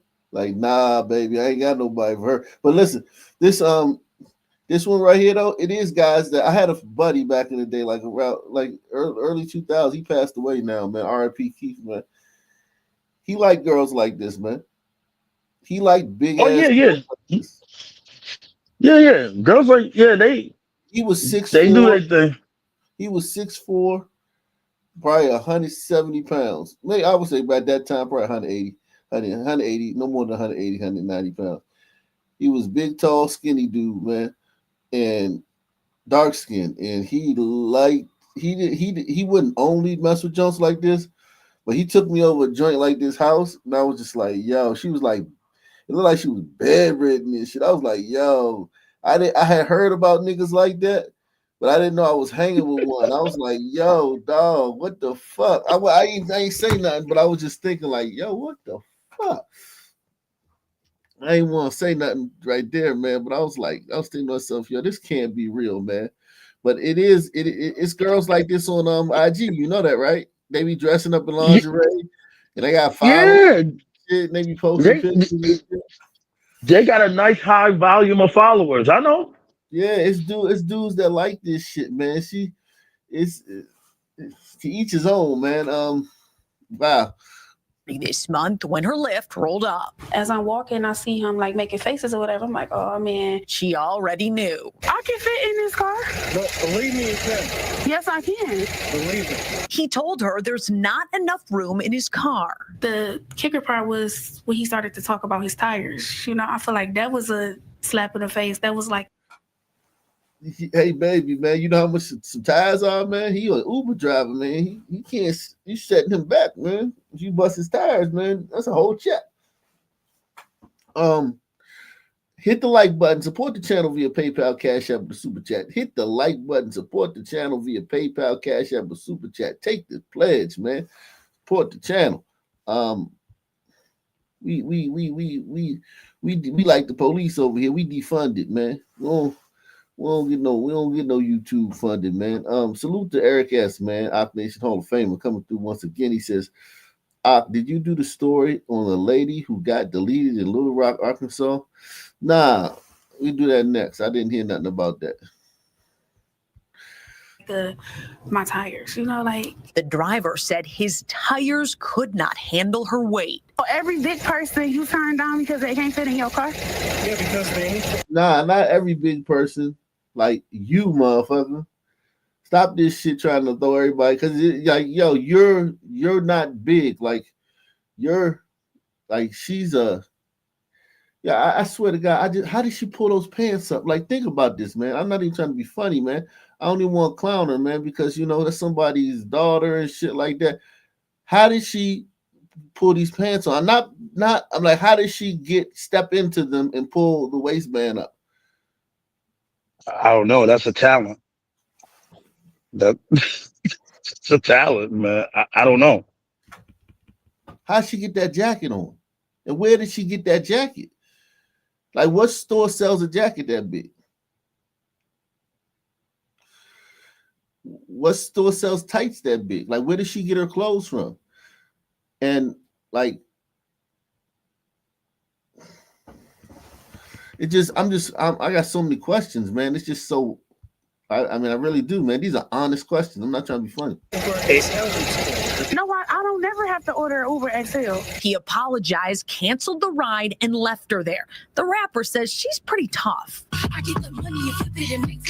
Dank DeMoss, as she's known at the mic, is crushed by the whole situation. I just want them to know, like, it really hurt my feelings. It looks like a Lyft might be hurting pretty soon, too. I knew it was illegal and I knew that it was wrong. Her attorneys, John Marco and Zach Runyon, say weight is a protected characteristic. Let her get in your car, man. Drive her to the court building in your car, motherfucker. That's what I would do if I was defense. I'd be like, yo, we spied on them and they didn't allow her to get, the lawyer didn't allow her to get in his car. Shit, man. In Michigan But look by how law. the juice crew do twisted. Yeah, she protected. I mean, I listen. It got to be rough living like that, and I mean, she's brave to go out and to leave the house looking like that. She's brave. I want to definitely commend her on her bravery because she know how she look, and to face the world every day with that body, man. You know, wherever you go, there you are. You know what I'm saying?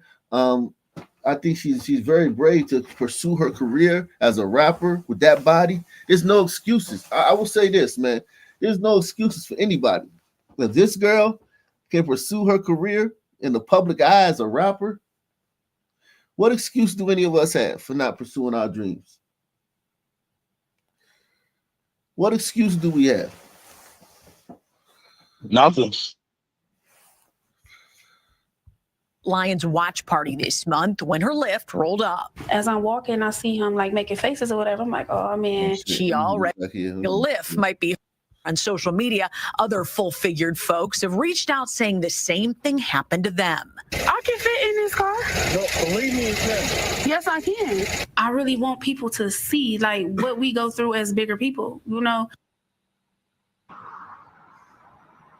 We did reach out to Lyft. They did not get back with us in time for this story. Now, Lyft, Uber, those rideshare companies, they can refuse passengers based on a perceived security threat. But according to Deja's attorneys, you cannot discriminate based on someone's weight. It's very clear in that cell phone video. That is why he denied her ride. Reporting live on Detroit's West Side, Jessica Dupnack on The Edge. And because these Lyft drivers, their own personal rides, I mean, they turn people away, but they have some discretion, you're saying, but when it comes to some of these protected liberties, no. That is what the attorneys are saying, and they said they had enough to file suit. They have filed that lawsuit, and Lyft has been served, but we will see what happens. We'll stay in touch with Deja. Man.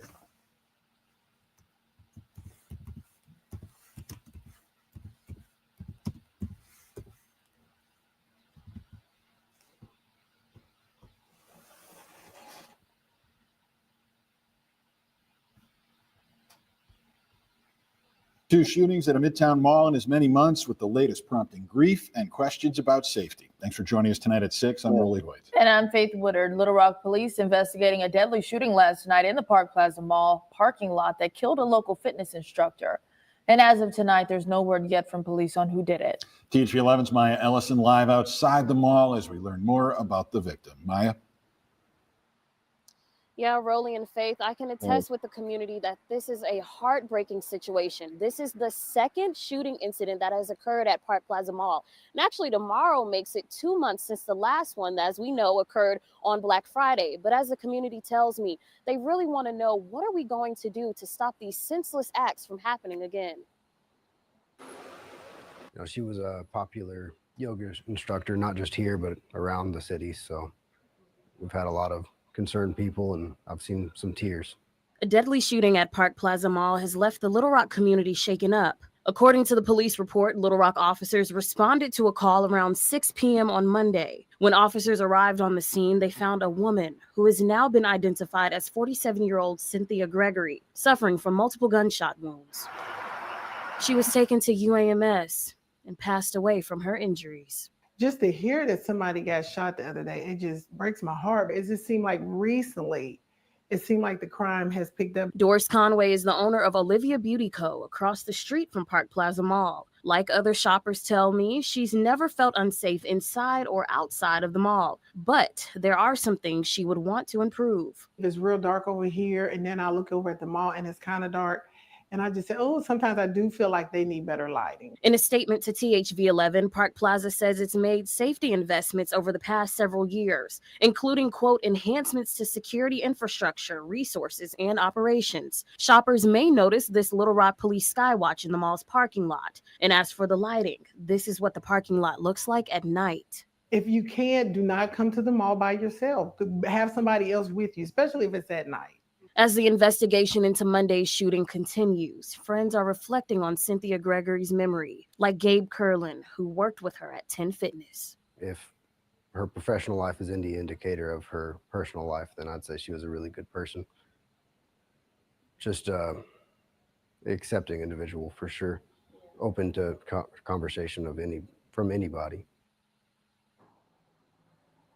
And I just want to offer my condolences to the friends and families that knew Miss Cindy. And we learned from a Facebook post from her daughter that a GoFundMe has already been set up to honor the life and legacy, and that she leaves behind 3 beautiful daughters, a loving husband, and was a mother who was well loved by the Little Rock community. As of tonight, Little Rock police are working with city officials. So they don't know who did it yet? I don't think so. Let me see. Let me see, man. I don't think so. Smash on her though. What is this? Well, that's 3 years ago. Yes, man. Wow.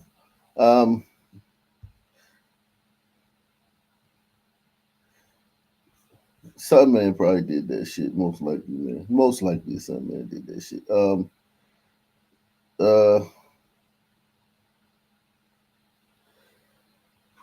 Most likely. You have me laughing. How she washed up herself. Yo, you crazy, yo. What'd you say? You have me laughing how she washed up herself. Yeah, I'm still like confused about that, man. It's just bizarre, man. Like it's like you know what I'm saying, like so many questions, man. Um, she's special, man. I will give this to her, man. If she was my daughter, I would be very proud of her, man. If she was my daughter and she was fat like that and she was still like going outside and pursuing her dream and walking around with her head up, I would be very proud of her if she was my daughter. I ain't gonna lie. But it's just so many questions, man. So many questions. I would be wanting to know. I'd be like peeking in the bathroom. They'd think I'm a creep. I'd be like, how you get them clothes on, man? Fuck you get clothes.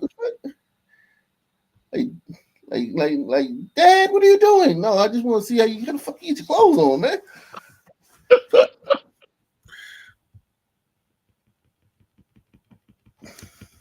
Like, goddamn. How the fuck you get them tights from, man? Come on, man. How you step into that and then pull them up, man? A leg at a time, man. How the fuck did you do that? It's crazy. Crazy, man. Oh yeah, this one. Who was that yesterday telling me that about Chinese immigrants and shit? Who was that talking about Chinese immigrants coming having to take a plane the other day? Who said that? I'm not sure, but I know they. I remember. I don't know which dude guessed though, but I think they did talk on that Dr. Phil thing when they were pulling the ice TV. They were talking to that dude from Thailand. Yeah. Let's see, man. Developing right now, smugglers stopped after another van filled with suspected migrants from China was discovered today. It happened this morning in Coral Gables. Let's go now to Local 10's Annalise Garcia. She's live right now at the scene with the very latest. What can you tell us, Annalise? Christy, Syra, we know this all happened around 8 a.m. That's when it started, and there were 2 scenes initially. We can actually take you straight to Sky 10 so you can see what this looks like from up above. You can see how large the scene was, and there were 2. The one we're at right now is off of Old Cutler Road and Conde Avenue, just parallel to the Snapper Creek neighborhood off of Old Cutler. We can show you here on Sky 10 what it looks like from up above. There were initially these separate scenes, causing quite the backup on the main road here. Coral Gables police say that they received 911 calls of 2 possible vans transporting migrants. We can also take you to video on the ground now so you can see what that looked like. Police found the first van. You can see the group sitting on the sidewalk right on the corner of 88th and Old Cutler. Then they found that second van further down the road, which is where we are now. In total, there were 26 migrants being transported inside these vans. We captured the moments they were getting pat down. You can also see. Yeah, man. See, Latinos, man, it ain't nothing personal, man. We sending everybody back, man. Ain't nothing personal. He's checking their belongings. We also learned that 2 smugglers, so the 2 people driving those vans, are now in police custody. It's unclear where those migrants were being transported to, but just 1 week ago, we saw a similar scene not far from here where Federal agents said that 3 Cuban nationals were caught transporting another 22 migrants in a U-Haul and another 3 in a second car. Those smugglers later arrested. So we did speak to some people on scene this morning, how they are feeling about this, what they saw. Take a listen. These are people that we're talking about. This is humanity. I know there's Oh politics. my There's a lot going on in God. this country Killed, right now, oh, but, shot this bitch. to me, I can't imagine how desperate people must be to leave the lives that they have, you know. Well, then you take them in, then, bitch. We either sending them back, or you have to take them in, and they have to stay with you. The second they leave we're gonna put an ankle monitor on them, make sure they come to your house every fucking day, and they have to live in your house. They have a curfew. They can't leave your house after 6, and they can't leave your house before 6 in the morning. They got to be in your fucking house. And how about that, bitch? You want to do that? All 20 of them. Stay in your fucking house. Since you got such a problem with it. Remember when they sent the migrants to Martha's Vineyard? That shit was Yeah, oh yeah. 5 seconds. 5 seconds. It was like, yeah, get them the fuck out of here, man. Talking about this is humanity. I know there's politics. There's a lot going on in this country right now, but to me, I can't imagine how desperate people must be to leave the lives that they have, you know, with their families, with their histories in another country, and still try to come here when they know what's going on with immigration crackdowns and everything like that. So Coral Gables Police, FDLE, FWC, Border Patrol, they were all here. Homeland Security now is the lead on this investigation. Those 26 migrants were taken by Border Patrol, and we know that the 2 smugglers are now in police custody. Whether or not they're facing any charges, we'll be sure to get that information and bring that to you on air and online. As soon as we get anything else, we'll bring that to you as well. We're live in Coral Gables. Annalise Garcia, Local 10 News. Coral Gables. Man, Developing right now, smugglers. man, let me tell you something. Them going back to China, Xi Jinping is what they asked. Telling you, man. They like, yo. They're spies. A lot of the Asian ones are spies, though. Oh, okay. Like they're gonna get jobs. They're gonna learn like how we do things and send information back and shit and all that stuff. Tonight at 11, a mother begging for answers while police search for suspects 4 days after a 7-year-old was shot to death. Police believe the crime that took Breon Allen's life was gang-related and targeted toward his 21-year-old cousin, who was walking to the store with him when the shooting happened. You know, many News4Jax viewers are calling and emailing the newsroom. They're outraged over Allen's death. And you might be wondering how someone could be so cold and uncaring to shoot as a child is walking by. News4Jax reporter Eric Abinay joining us live tonight. Eric, you spoke with someone who actually understands this gang culture. Enjoy. That man I spoke with is a former Jacksonville gang member who turned his life around after not only being shot, but spending time in and out of jail. Now, he's now spends his life trying to coax young people to stay away from the gangs. And he has an interesting perspective on this gang-related shooting that happened last Friday that injured that child. This past Friday, surveillance video partially captured the horror that unfolded on Commonwealth Avenue when 7-year-old Breon Allen and his 21-year-old cousin, Lafayette Mango Jr., were attacked after shooters in this black Kia Soul drove up, jumped out of the car, and opened fire on them. Allen died. Mango Jr., whom police have identified as being associated with a local gang, was last listed in critical condition. Given his alleged gang association, police believe Mango was the intended target. But many are asking why the shooters insisted on unloading rounds at a suspected rival gang member while an innocent little boy was in the line of sight. Who could be so evil? And are there no boundaries when it comes to settling a score? I've been shot twice. Meet 60-year-old Ivan Brown, a former Jacksonville gang member who's seen his fair share of gang gun violence. Brown now spends his life talking to kids about staying away from gangs. He says when he was active, gangs abided by certain codes when it came to going after rival gang members. One of those codes was against harming innocent people who have nothing to do with being in a gang. On the street, those people are called civilians. Does that code not exist here, or does it only exist in certain areas? It exists, but you don't get the innocent involved in it. Well, here's the thing, brother. When you shooting a switch, man, or when you shooting, when y'all jumping out the car and hopping out in traffic and lighting somebody up, and you high, and you drunk, and these motherfuckers, and the other motherfuckers that killed your homie and put a video on YouTube mocking it. You don't really give a fuck about their peoples, man. You don't give a fuck about down here. Like they be shooting each other's mothers. Wasn't one of Kodak Black artists they killed his mother. Yeah, I forgot his name. They shot his mama. But what was that Kodak Black artist's name? What was Not sure. I would think I know him, but because he's my bloodline, but yeah, he's the bad. He's the bad seed. I'm good. Yeah, he that goddamn.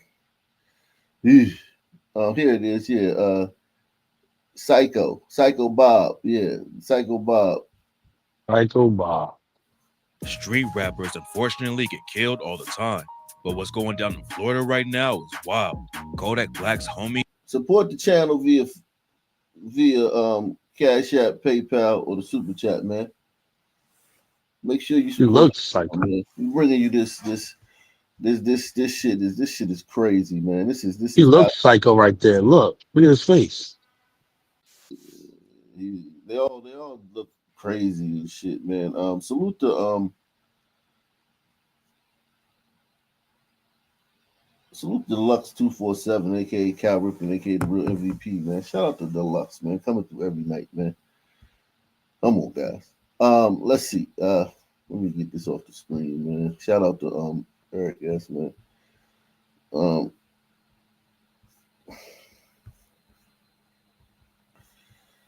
Street rappers unfortunately get killed all the time, but what's going down in Florida right now is wild.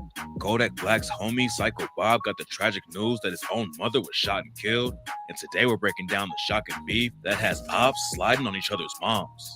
Psycho Bob came up in Broward County, Florida. Not much is known about his early life, but he's allegedly been in the trenches since he was a kid. He's been dropping music videos since 2018, but he never really popped off in the industry, even with help from his homie Kodak. And that's why he's allegedly still been active in the streets. Before we get into the shocking and tragic news about Psycho's mom being killed this week, let's dive into how the situation got so crazy. It's not exactly clear how it all started, but rumors say it involves another Florida rapper named HMT Trey and his mom. Back in 2021, a woman named Misty Hopkins was walking back to work at her nail salon. It was around lunchtime on a Friday, and Misty was on the phone with a friend while she was headed to the shop. That's when a dude in a black hoodie rolled up on her. The friend Misty was talking to her to say, "Wow, oh, you scared me. What are you here for?" That's when the dude upped his strap, and the last thing Misty's friend heard was the shots going off through the phone. It was a brutal murder that went down in broad daylight, and it was clear from the jump that Misty was definitely the target. She wasn't robbed after the shooter killed her, but showed everyone that the only goal was to take her out. Misty was loved by everyone in the community and didn't have any enemies, but it's a different story when it comes to her son, HMT Trey. He's from a hood that has issues with Psycho and his people, and a month after Misty was killed, someone tried to take out Psycho. Psycho and two homies were driving down the road when a black BMW pulled up on them and started letting off shots. Whoever was driving the whip Psycho was in tried to floor it and smash off, but they ended up crashing into some other cars and stopped. That's when the BMW rolled up again and the dudes inside let off more shots. Someone in Psycho's whip shot back and the BMW drove off, but that wasn't the end of the story.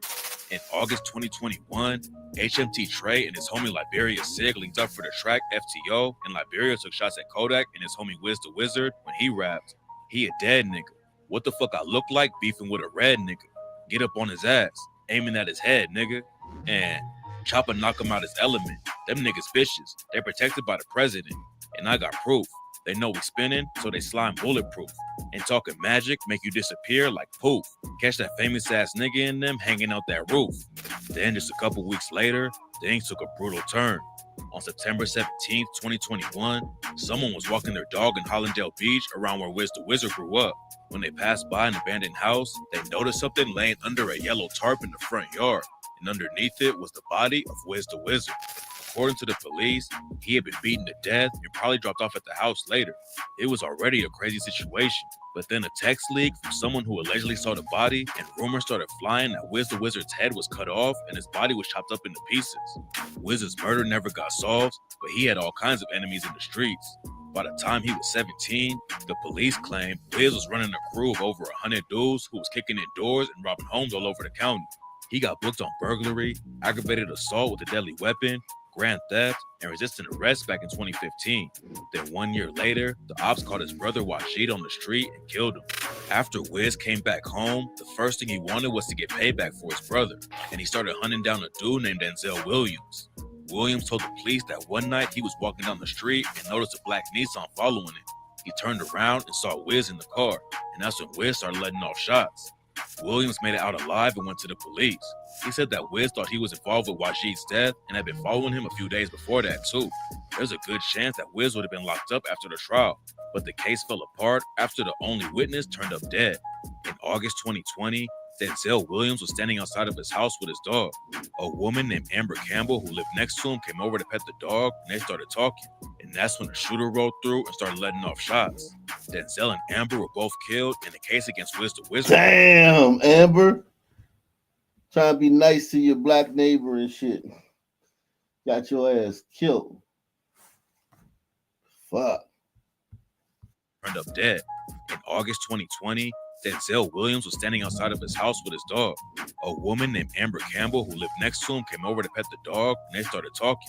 And that's when the shooter rolled through and started letting off shots. Denzel and Amber were both killed, and the case against Wiz the Wizard got dropped. Rumors say that Wiz was killed as get back for Williams, but it turns out the situation might be way crazier than that and tie right into Psycho Bob's mom being murdered and could even involve Kodak himself. Wiz and Kodak met for the first time when they were both in juvie. I met Kodak in the juvenile detention center a long time ago. They was tight from the jump, and after Wiz had his attempted murder charge dropped when Williams was killed, Kodak signed Wiz to a sniper gang label. Linking up with Kodak in the rap game was huge for him. Wiz had the opportunity to make it out of the streets and get some legit money, but issues behind the scenes came out almost immediately. Yak only gave Wiz 30 racks when he signed a sniper gang, and Wiz wasn't happy about it. They started arguing on social media about the situation and everything got messy. Wiz said he wanted to buy out his contract and said he had $100K that he was ready to give Yak. Wiz even told his fans that Yak had blocked him. Kodak obviously wasn't rocking with how he was handling things. He dissed Wiz for airing their business out on social media and said they still had homies they could link through, but Wiz was just clout chasing. They was obviously having some major issues, but Wiz went live on IG and tried to claim there wasn't no real problems. According to him, Me and bro, like, that's my nigga though, man. It ain't no crazy shit, man. Like I said, if it was that deep with a fault, it ain't no crazy shit. It's just, at the end of the day, business is business. but it turns out that the beef might have been so serious that Yak sent hitters after his own homie. We'll take a look at how Kodak is allegedly linked to all of it in a second though. Less than a week later, a video came out showing Psycho Bob getting into it with someone inside a mall.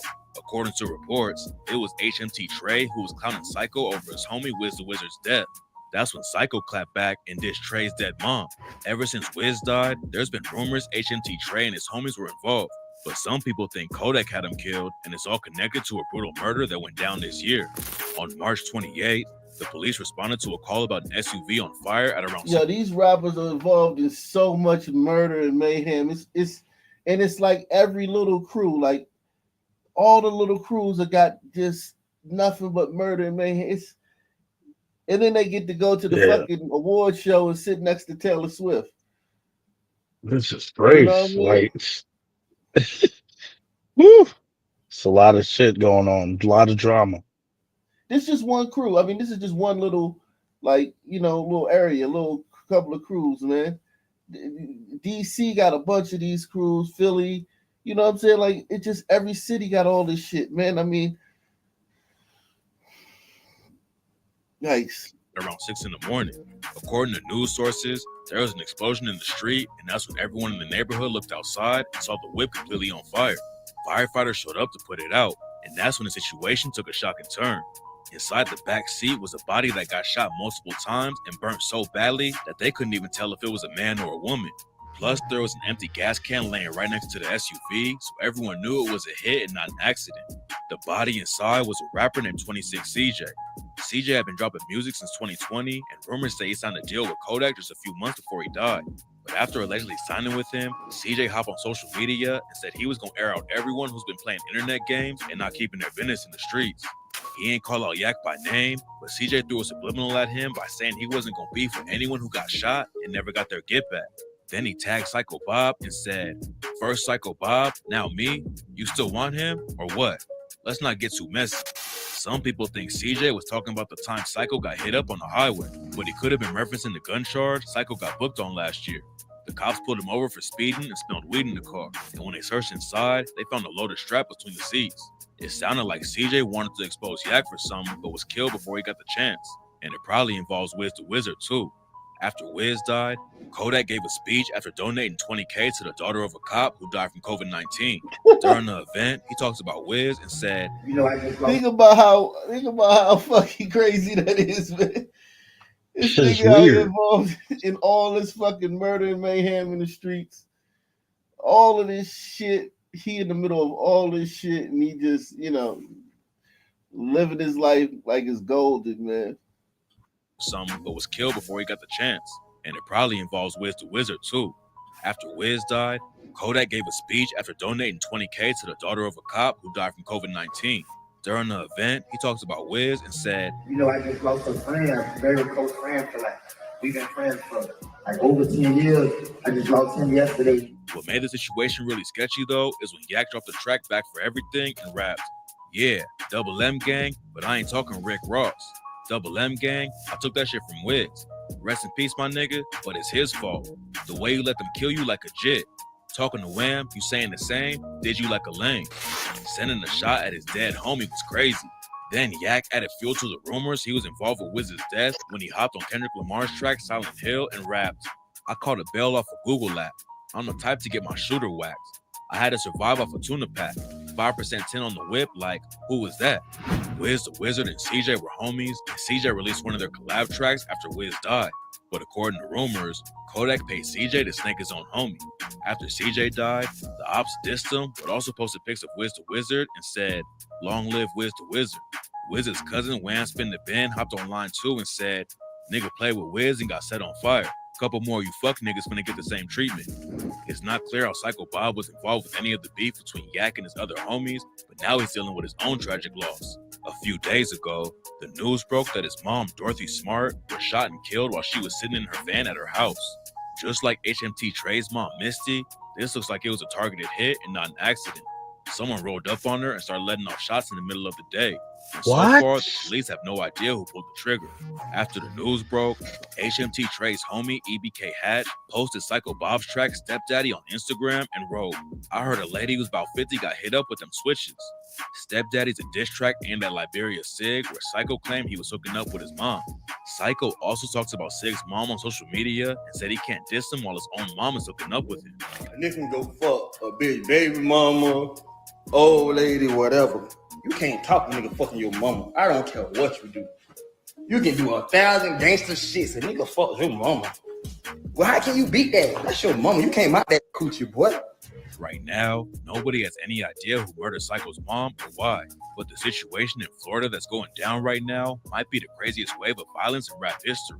Most street rappers just beef with the ops, but now mothers are being brought into it and tragically losing their lives too. Kodak hasn't spoken on the situation at all, but everything going on with his homies beefing with each other and dying in brutal ways is real sketchy. There's nothing directly tying him into it all, but at some point, the truth about all of this will definitely come out and we'll know for sure. Yo. Yikes. This is crazy. Yo.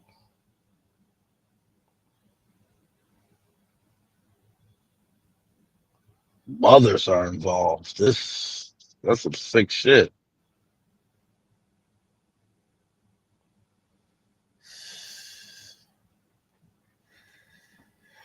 Wow. Wow. Unbelievable. Jesus Christ. Jesus Christ.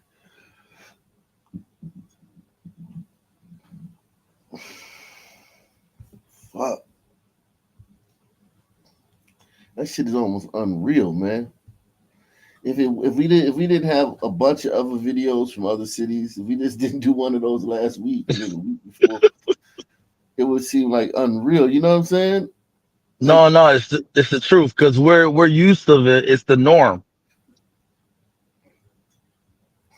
it's like that kid, the basketball player and the student that got killed. And the news was ready to sing a sob story for him, and he ended up having 6 bodies, including Gilly's son. I was like, damn, man, these niggas out here killing, man. They be killing.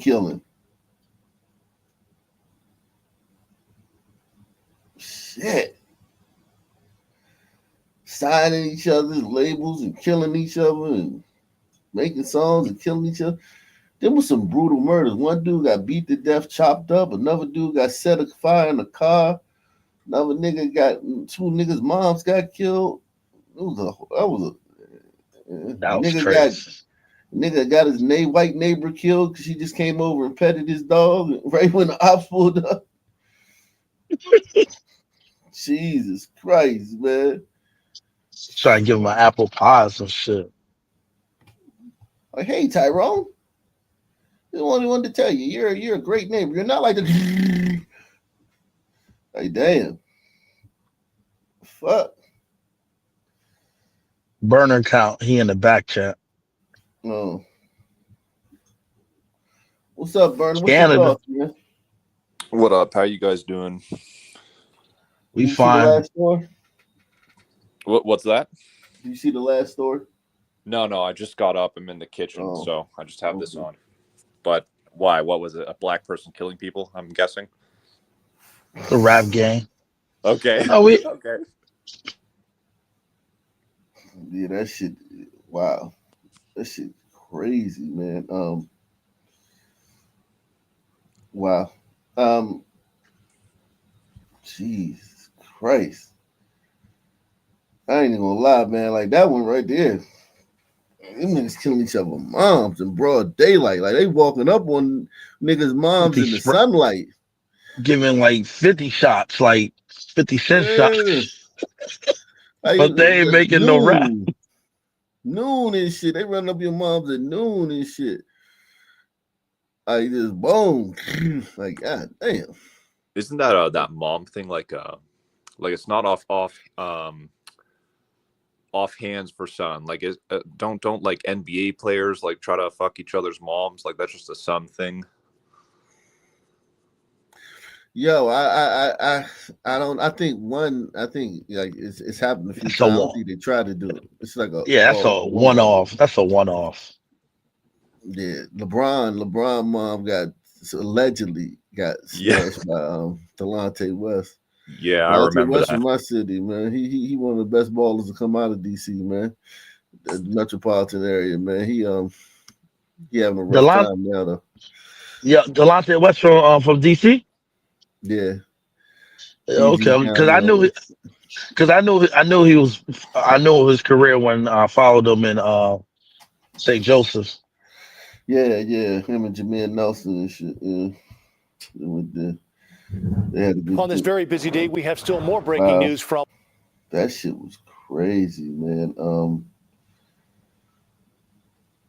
Jesus, man. Fuck. That shit just leaves speechless, man. That shit leaves speechless, man. Let's see what this guy. I wanted to watch this yesterday. Let's see what this guy told me about. You're missing out on a piece of American history. 1992, Los Angeles, California. After a high-speed chase, police officers in LA brutally beat Rodney King. In the trial that ensued, the jury found the officers involved not guilty. The acquittal drew outrage, as well as larger debates about police brutality. It was the catalyst for a violent riot lasting nearly a week. A riot that killed dozens of people, injured thousands, and destroyed God knows how many properties, people's livelihoods. But curiously, the Korean community in LA became an integral part to the story, not by their will, but by the thrust of history. When the riots began, rioters specifically targeted Koreans and Korean businesses. Koreatown was burning.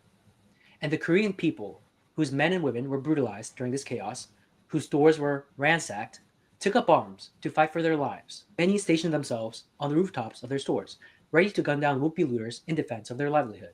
Hence the name, the Rooftop Koreans. It was a moment of truth, one to which we all get an ephemeral glimpse from time to time, when the cataclysmic forces of life tear destructively through our habit and routine, and in its wake lay certain seedlings, realizations about what matters the most in life: people and community. It was a defining moment for a generation of Asian Americans. The story of Rooftop Koreans is many things. For one, it is a story about the Second Amendment. When the government, egged on by your fellow citizens, seeks to infringe on this fundamental right, you can go ahead and relay the story of the Rooftop Koreans. The Korean Americans of LA were obliged to take up arms because, amidst the deluge, the overwhelmed LAPD retreated to wealthy pockets of the city to defend the glitzy areas of Beverly Hills and Century City, leaving them to fend for themselves. When their government was incapable of protecting them, their constitution did. Reflects a certain wisdom of the founding document, whose reluctance to see government as the solution to the ailments of the people was clear. But more importantly, at least to me, it was a story of a great people confronted with a tide of history, taking their fate into their own hands. It characterized the fighting spirit of Asian Americans and our willingness to guard what is ours: our people, our neighborhood, our property. Fast forward to today, Koreatown in LA stands as the largest one in the world, whose booming businesses are enjoyed not just by Koreans, nor just by Asians, but by people of all races who have come to regard the neighborhood as an indispensable staple of the city of Los Angeles. That is the legacy of our forefathers. Yes, the Rooftop Koreans, but not just them. All of our antecedents who drew their own blood, sweat, and tears into bettering their lives, improving the material conditions of their existence, and thereby laying the foundation for the prosperity enjoyed by their progeny. That be us. It was a running theme in that generation of Asian Americans who are now in their 60s and 70s. Sacrifice. Sacrifice everything, not just material goods, but also the serenity of their hearts and minds, to give the next generation a fighting chance at gaining respect, not just within the four corners of their world, but out on the world stage. But as our generation of Asian Americans reaps the fruit of their toil, I sense on our part a degree of complacency and capitulation, ceding to the dominant ethos of our time the greatness of the accomplishments of our forefathers. Some Asian Americans of today believe it is wrong to have an unabashed, unreserved, don't tread on me attitude as against the group who holds the most sway over the racial discourse in this country in our time. That's not the white community, it's the black community. Here's the dominant ethos of our time, as faulty as any in history which carries the iron will of a stubborn collective. The story of our time is that the black community is this protagonist in a revolutionary fight between good versus evil. And that evil, they say, is white supremacy. Not white supremacy, the belief system that white people are inherently superior, but white supremacy as in that the disparate results we see today is the doing of a quote-unquote unfair system. And the rest of us, we're told, must stand alongside the black community as dutiful, loyal allies. They're the main character, and we just along for the ride. And where our interests diverge, we cannot acknowledge that fact, much less have a discussion. If our interests diverge, Asian Americans are told, it's because we're siding with the system. We're siding with white supremacy. We're siding with white people. It's not that we're people with a discrete identity with our own interests. It's not that these disparate results are in actuality caused by a real intergroup differences with regards to attitude, behavior, and culture. They can't stomach that. So when we advocate for our interests, instead they say, you're letting yourselves get used by white people. They tell us that as they defend affirmative action, an institutional form of racism that has harmed our young Asian students. They look with disdain at the phenomenal socioeconomic rise of Asian Americans within the span of 2 generations. They lecture to us, don't get too prideful now. That has nothing to do with the sacrifices your parents made. It's because you're, get this, white adjacent. Don't perpetuate the myth of the model minority. Now, I quite lament this is how we talk about the rise of Asian Americans, but part of the fault lies within us. Thanks to the Asian Americans in the public eye who purport to speak on our behalf in public discourse about race, Asian activists, heads of organizations, academics, politicians, Hollywood actors, the whole lot of them who appear on our behalf and say things that are directly adverse to our interests, are more preoccupied with saving their own necks and maintaining their own reputation than saying things that are difficult but needs to be said. During COVID, when Asians were being attacked, none of our so-called Asian leaders said anything in public about the naked truth. That an overwhelming, disproportionate number of people punching random Asian elderly people on the streets were black. They said nothing when day after day this was happening. People saw it with their own two eyes, and people were dismayed at the members of the news media who tried to obfuscate that truth with some anti-white propaganda. Of course, they gleefully jumped at the chance. Don't you know, in the 2020s, everything is white people's fault? And our people, especially here and abroad, pay close attention to how we here in America were talking about it. But when it came time for those of us who were entrusted by our collective to speak, none of them did. You know what they did? They sang in unison the same tune the leaders of the black community sang. Okay? This is all because of white supremacy. It doesn't really matter that, generally speaking, it really wasn't a MAGA hat wearing redneck who were punching and spitting at Asians on the streets of New York, because even if it's a black person who victimizes an Asian, it's not their fault. White supremacy made them do this. They're being controlled like puppets on a string. What we need is unity, not division. And by that, we mean shut up about this. Our Asian leaders insisted, and surprise, surprise, the black on Asian violence continued apace as the flames of the Stop Asian Hate movement were snuffed out by the very same people who lit the fire.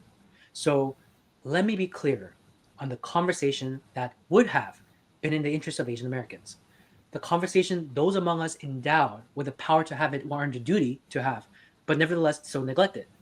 They should have said, instead of all this white supremacy garbage, we have to acknowledge and expressly discuss that there is rampant anti-Asian racism in the black community that is getting our people killed.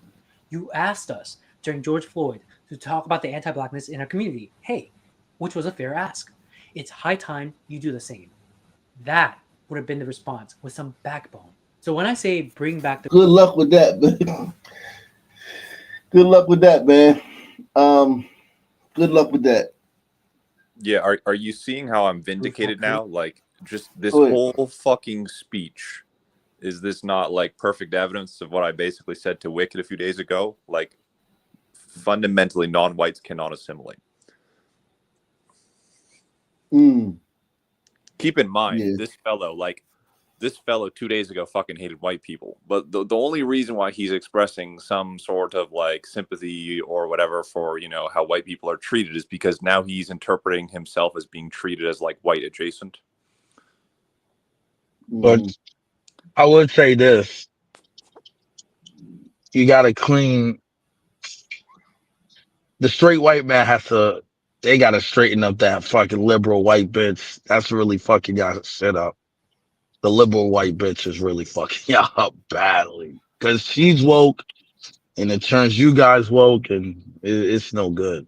So like, just imagine how many Mexicans are in the United States proper? Like 50 million? Something like that. Okay. So take this guy and multiply him by 50 million, and that's what a Mexican is essentially. Is that a fair statement, you think? Like, our interests, like, you can even hear the verbiage, just the way he talks. That's how non-white people think, and they're fundamentally could never be American. It's just not possible. I mean, I think this guy brings something to the table, though. He's probably very smart, and he can probably do something that the country needs done. No, I hear you. But suppose his grievances that because look at this guy, like, he hated white people just like everyone else did, but like the blacks drove him so mad that he finally got pushed over to our side, and he's like, okay, maybe these white people aren't so bad. You see what I mean? Like, this is like he's not like an ally. He's just like he's like a Vivek Ramaswamy. He's just there for his people. Yeah, and no doubt. Once the interests change, then so will he. Yeah, he's not. He's not an American in the truest sense of the word. Fuck no. Yeah, he's a Chinaman. Yeah. Yeah. South Koreans. I don't mean that in a literal sense, though maybe I do, considering what's going on today. Yeah, man. But I mean, you got to be some. I mean, I can understand like if black women were being punched, like let's just say like Puerto Ricans were going around punching black women in the face, pushing them downstairs. Like, I'm going on broad daylight. You see in the news stories and shit. You see in the camera footage on Twitter and shit.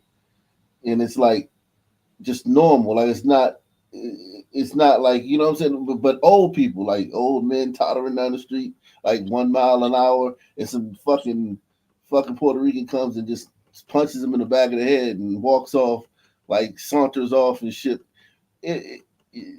That would upset black people. That would upset us. You know what I'm saying? Like, oh yeah, black people wouldn't stand for that. We wouldn't stand for that. There's no way we would stand for that.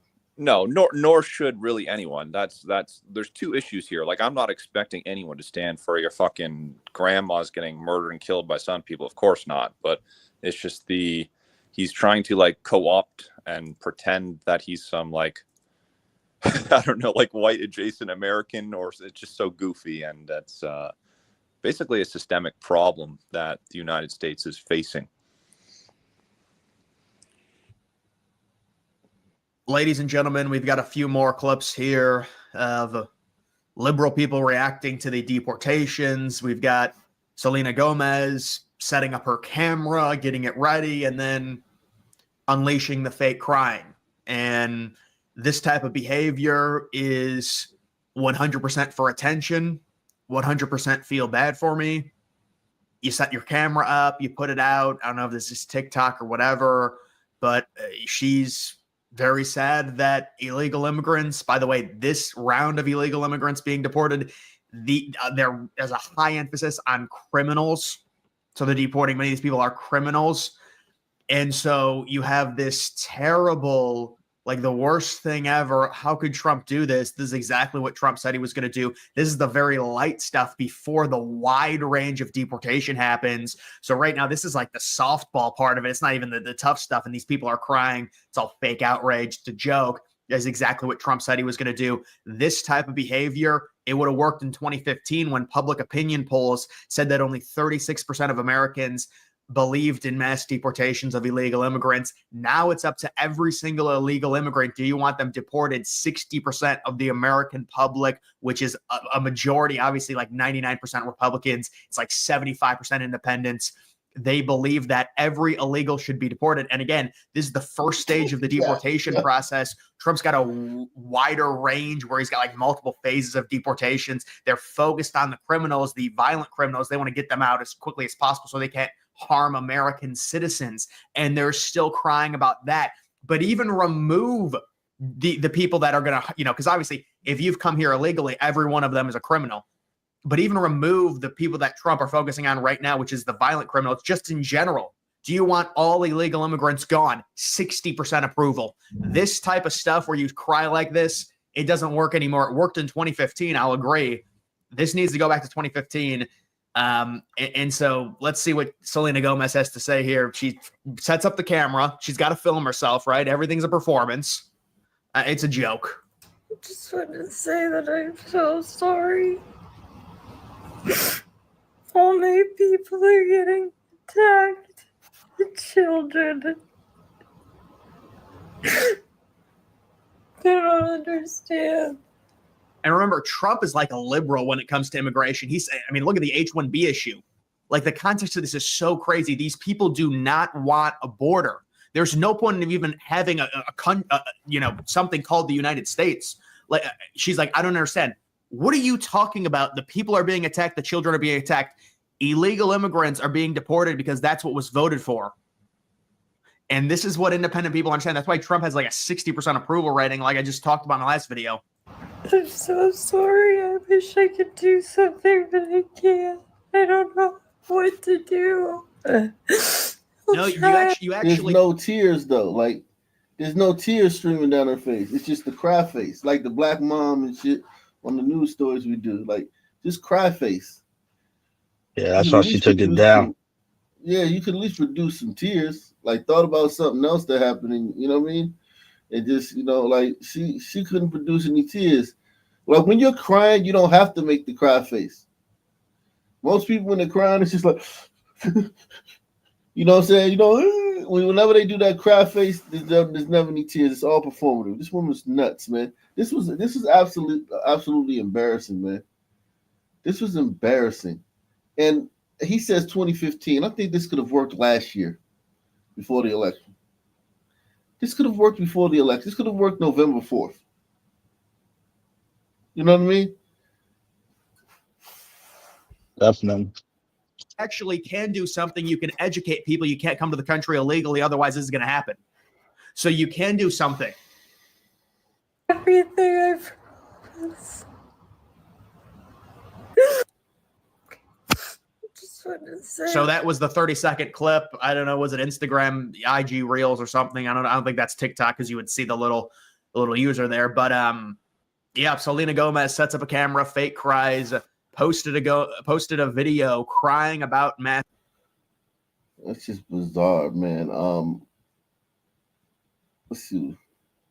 What kind of incentives, if any, should they be potentially offered to make them self-deport? I've heard smart people say, we don't want to pay these people anything, but if you calculate what it takes Tom Homan and team, all the agencies you just named, on a per immigrant basis, it's a lot of money that we're expending to go after these guys. What if we could come up with a way to, like, I don't know, I'm just picking a random number, like $2,000 if you return to Guatemala.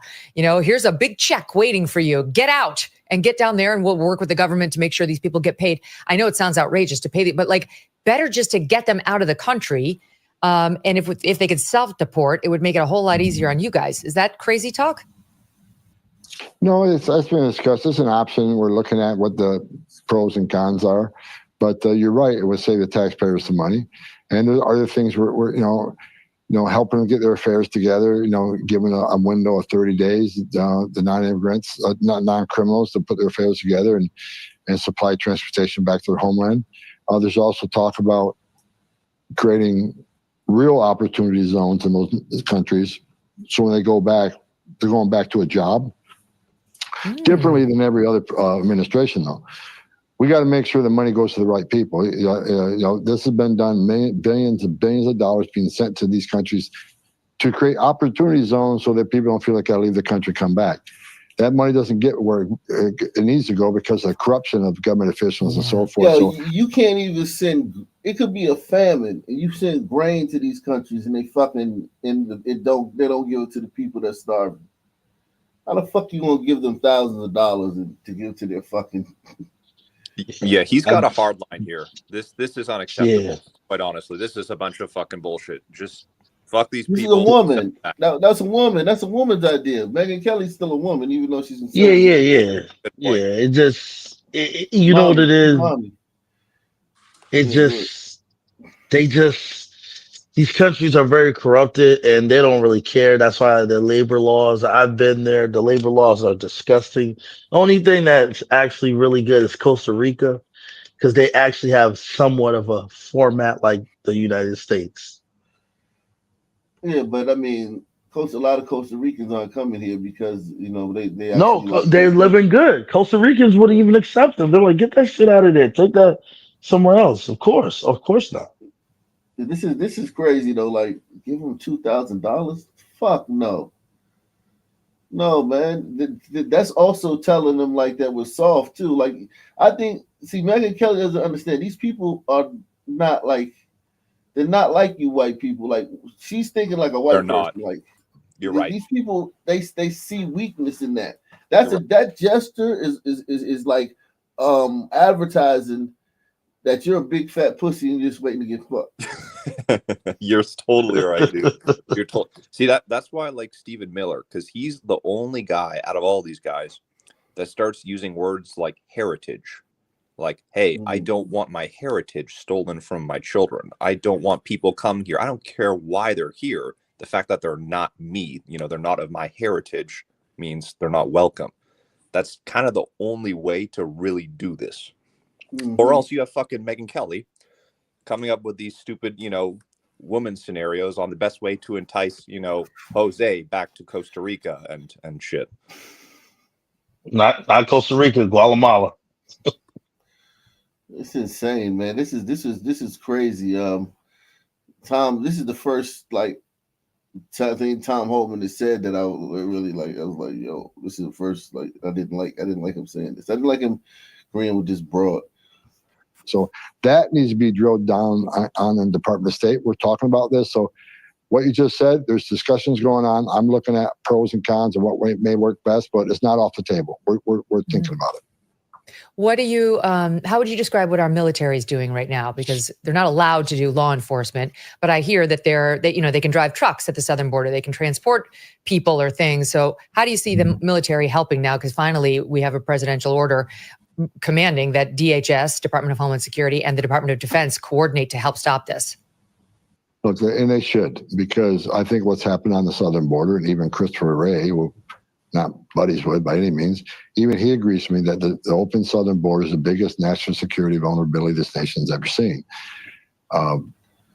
We know we got over 2 million known gotaways. These people are captured on video, drone traffic, or central traffic. We know they're here. It's not a guess. We got images. Over 2 million people crossed the border and got away. They paid more to get away. They didn't pay the cartels less money, because cartels will charge one fee to get to the border. You see a green uniform, turn yourself in, cartel's jobs ends. But if you want to get away, then you want to get to New York, Chicago, or into the United States without being arrested or processed, that costs a hell of a lot more money. So the American people need to ask themselves, why did 2 million people pay more to get away? Why not pay less and get a free airline ticket to the city of your choice, get a free hotel room, get 3 meals a day, get free medical care, and get work authorization within 90, 120 days? Why would you pay more not to take advantage of the giveaway program? Because they don't want to be fingerprinted. They don't want to be vetted. We've arrested, there's been a 3,500% increase in people on terrorist watch lists being arrested at the border. How many? 30, can say that again, 3,500% increase in, say it again? In terror watch list suspects being arrested on the border. Under Trump administration, 4 years, we had 14. There were 400, and that's just the southern border. So this is a huge national security vulnerability. So I think DOD is doing exactly what they should do. It's a national security issue. They need to secure this country and protect our national security. And so I said from day one, they're a great asset, right? Because they can do things that don't require an immigration authority, immigration officer that has a badge and gun. Transportation, for instance, we can take ICE officers who have immigration enforcement authority out of the bus or out of the plane and let DOD do that. That releases more immigration officers to the streets to arrest the bad guy. They can help us with infrastructure. Down there putting concertina wire up and border barriers. They're doing denial of entry. So they're being a great asset. I've done this since 1984. I started in Border Patrol since 1984. This weekend, for the first time in my life, I saw an Army plane, a military plane, removing illegal aliens southbound. That was a beautiful sight, because it says to all of the government is going to increase the national security of this nation and secure that border. Secure border saves lives. Secure borders helps increase the level of national security we need in this nation. There's a lot of people in this world who want to hurt us, and securing that border and removing the bad guys is going to help us be more safe. How dangerous is this work? You know, we saw just this past weekend in, it looks like Fronton, Texas, there was an exchange of gunfire between U.S. Border Patrol agents on Monday. This was near the U.S.-Mexican border. Nobody was actually hit, but these are suspected cartel members. I just can't imagine, and here we have some video, I cannot imagine being the guys who actually have to confront the cartel members to shut this gig down. It's look, the job's already dangerous. I mean, I was in one shooting in the Border Patrol back in 1987. Only time I ever had to do something like that. Most agents don't get involved in the shooting. But as I've told the White House, it's going to get worse. The criminal cartels of Mexico, no one celebrated the President Biden's election more than they did, because they knew they're back in business. They're making a record amount of money in sex trafficking women and children. They're making a record amount of money smuggling aliens. They're making a record amount of money moving dope in the country, especially fentanyl. President just designated terrorist organizations because he's going to wipe them off the face of the earth, just like he did the Caliphate, right? The ISIS. He destroyed them. They need to be destroyed because they've killed more Americans than every terrorist organization in the world combined. They're not going to go away quietly. There's going to be more. We're hitting them where it hurts in the pocketbook. They don't have the money. They can't pay off the Mexican military. They can't pay off the Mexican politicians and the judges and the prosecutors. So taking their money away is angering them. We're going to put them out of business, so they're going to fight. They're going to go down fighting. And they're already got access to military-grade weapons. They have no sense of life and respect of life. There's going to be more violence on the southern border. So I go to bed every night hoping that the men and women wearing that uniform go home safely to their families. But it's only a matter of time until that violence increases, which means We got to put 100% focus on these cartels to put them out of business, shut them down. Mexico's not going to do it. I know I get in trouble by saying that. Mexico hasn't dealt with them in 3 decades. And it's going to take the United States to put the cartels out of business permanently. So we got to get that done quickly. Tom, I have to ask you, it's not just Selena Gomez. I know you've seen the clip of her crying, and she got so much blowback from her fans, her $422 million number of followers on Instagram, that she deleted it. But I really, you're the best person to ask about what she and others like her are missing. She purports to be so concerned about the children who Tom Homan and his team are going to deport. And I honestly, with all fairness to this hysterical person, I really think she's missing the full story. Here's the clip for those of you who haven't seen it. I just want to say that I'm so sorry. All my people are getting attacked. The children. They don't understand. I'm so sorry. I wish I could do something, but I can't. I don't know what to do. I'll try everything, I promise. What is she missing? Well, look, she's famous, has a lot of followers. I wish she'd message to Mexico and other countries that this isn't a way to enter the country legally, right? 250,000 Americans dead from fentanyl that comes across that border. I'm sure many fans of hers. 600% increase in sex trafficking of women and children. There are women and children in this nation right now forced into sexual slavery. Some of these children won't survive. So cry for them. Cry for the 250,000 Americans that died from fentanyl. Cry for the families of thousands of families in this nation who had a permanent separation from their children because they were killed by illegal aliens and they buried them.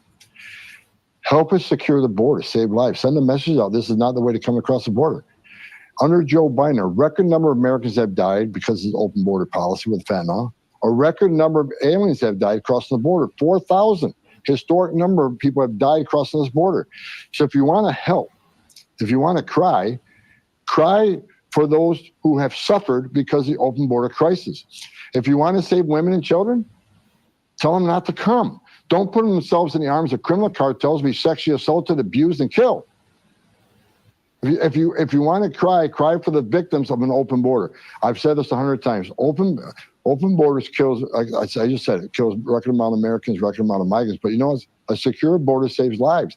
When President Trump had illegal immigration down 90%, when 90% less people were coming, how many women didn't get raped by the cartels? How many children didn't drown in that river? How many Americans didn't die from fentanyl because the border was tight and secure and the border was all on table?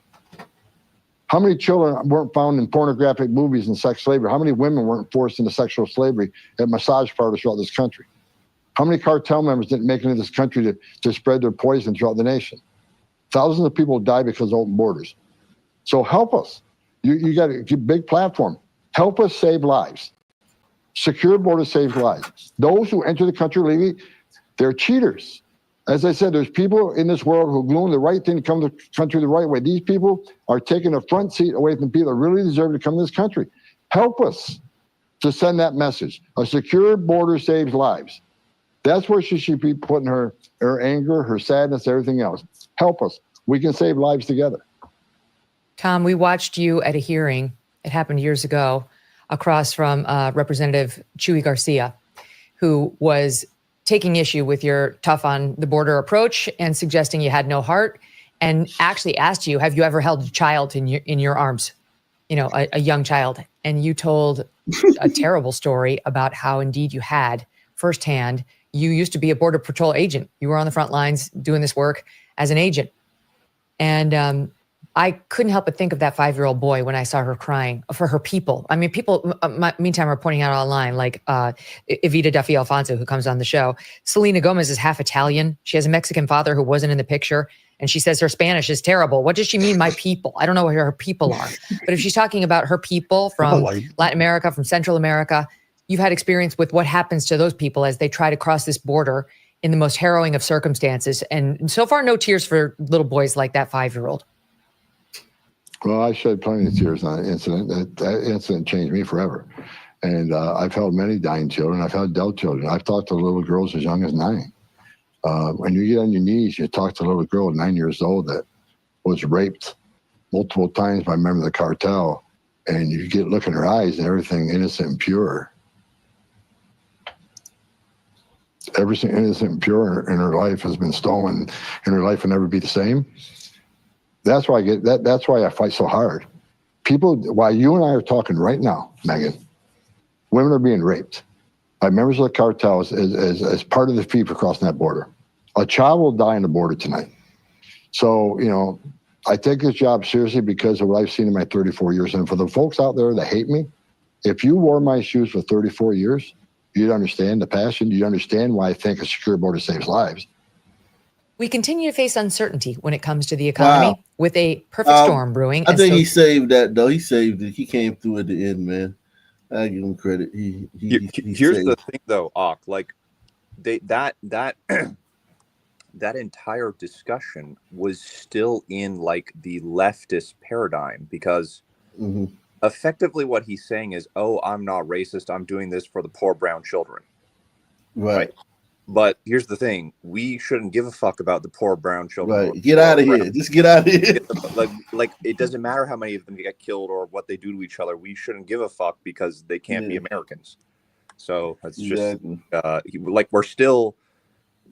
He's still in the left's glove, basically. Would you say that's the glider in him trying to help out? Yeah. I'm not sure at this point. I think it's just I'm hoping for it's just kind of baby It steps. ain't nothing wrong with it. That's your DNA. Sometimes gliders like to help. That might be it, but I'm hoping it's baby steps where like we can't fully go Stephen Miller mode like off the rip, but hopefully as time goes on we come to, because here's the thing, right? Think of it this way. We're kind of approaching the situation from the wrong way. Illegal immigration is bad. Yes, that's obvious. But if legal immigration was unacceptable, then illegal immigration would be unthinkable. So we ought to attack legal immigration first, because if there's no legal immigration, then illegal immigration is like that could never become anything, right? You see what I'm saying? Yeah, all these, a lot of these people are just gonna apply for legal, and it's like, well, here's the thing, you do need, like, I guess they figure they do need some immigration for like the birth rate. Gliders aren't having a lot of kids, so there's that, and then and you know, to pay the Social Security and things like that, but as far as like the hard line. He that was a deviation from his hard line right there. It was like a chink in the armor, like a, you know, I'm gonna follow going forward, man, to see like if they start going soft, man, because they're receiving a lot of backlash, but the backlash is like literally like from like people that the nation, like, here's the thing, the nation asked you for this now. So the nation got this. So Trump kind of like has to do this. Like, people are going to turn on him if he doesn't do this. Yeah. If people see, good. No, you're right. But they also, you got to remember, those cartels, they're not going to make it easy. They're definitely not going to make it easy. Right, but he has he's got a 60% approval rating. That's almost unheard of.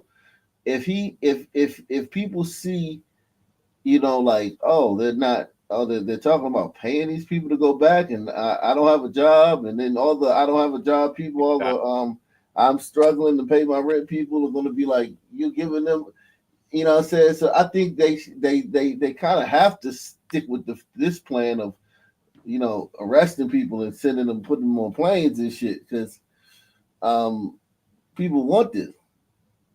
Let me ask you, do you think that no matter what the situation is, that demonizing people is illegitimate? Because I don't think that it is always illegitimate. Demonizing the migrants or the immigrants?